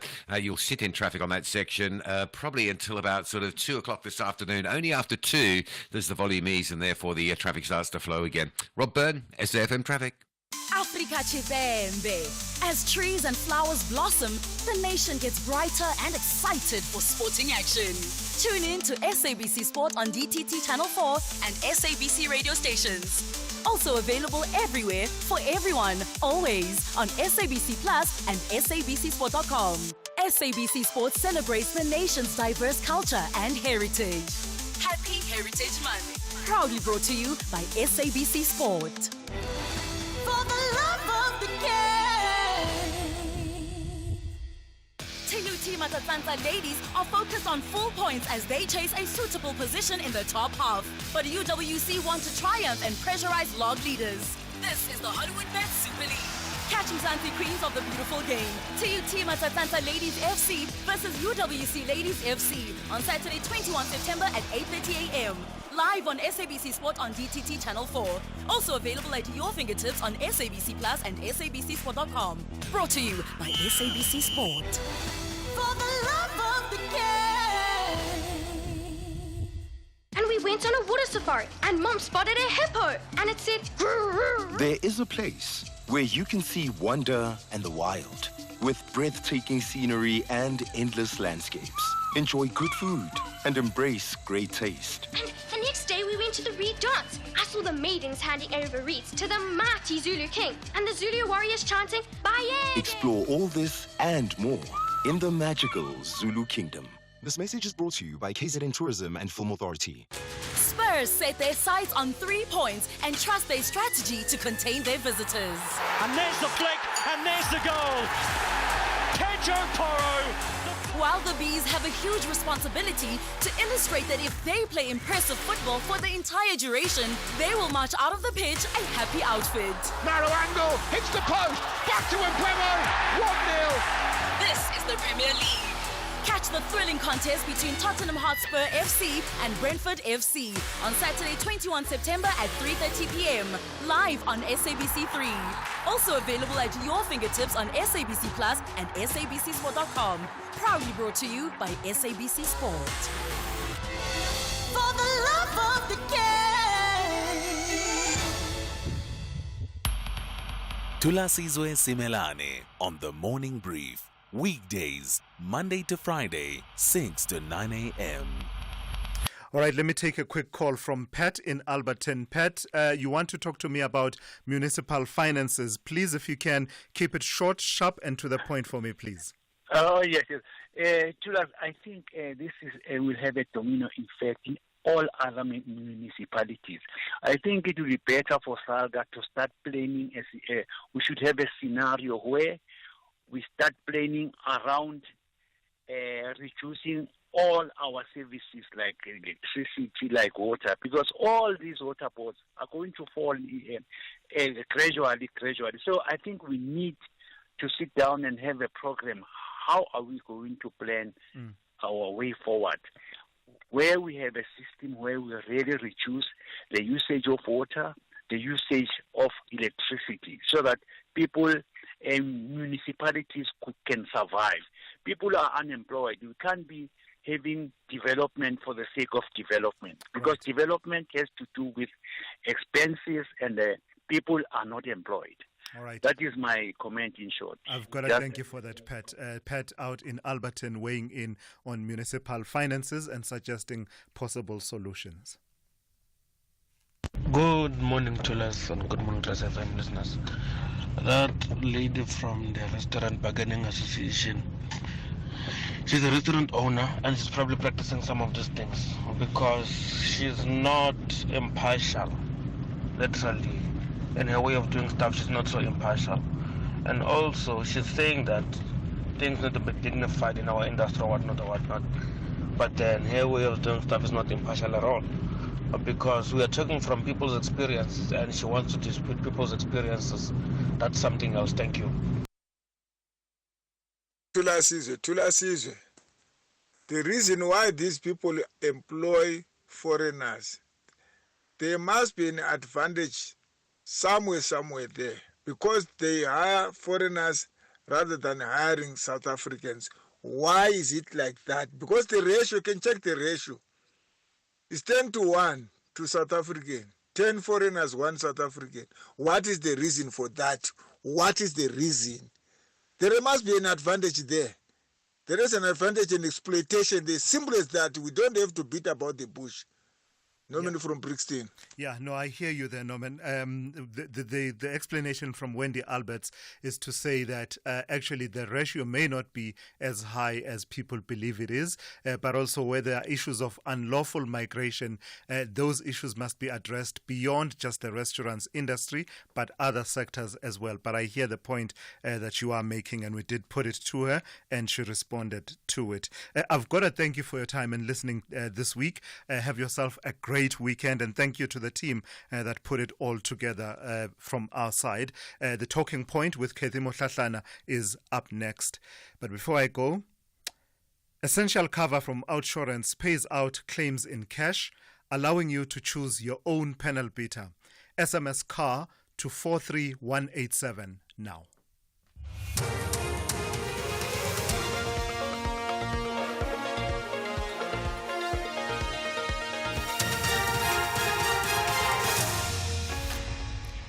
In our top stories, Ramaphosa speaks on government's role in protecting the poor from electricity price hikes, and wanted fugitive Michael Lomas to be formally charged. Good morning.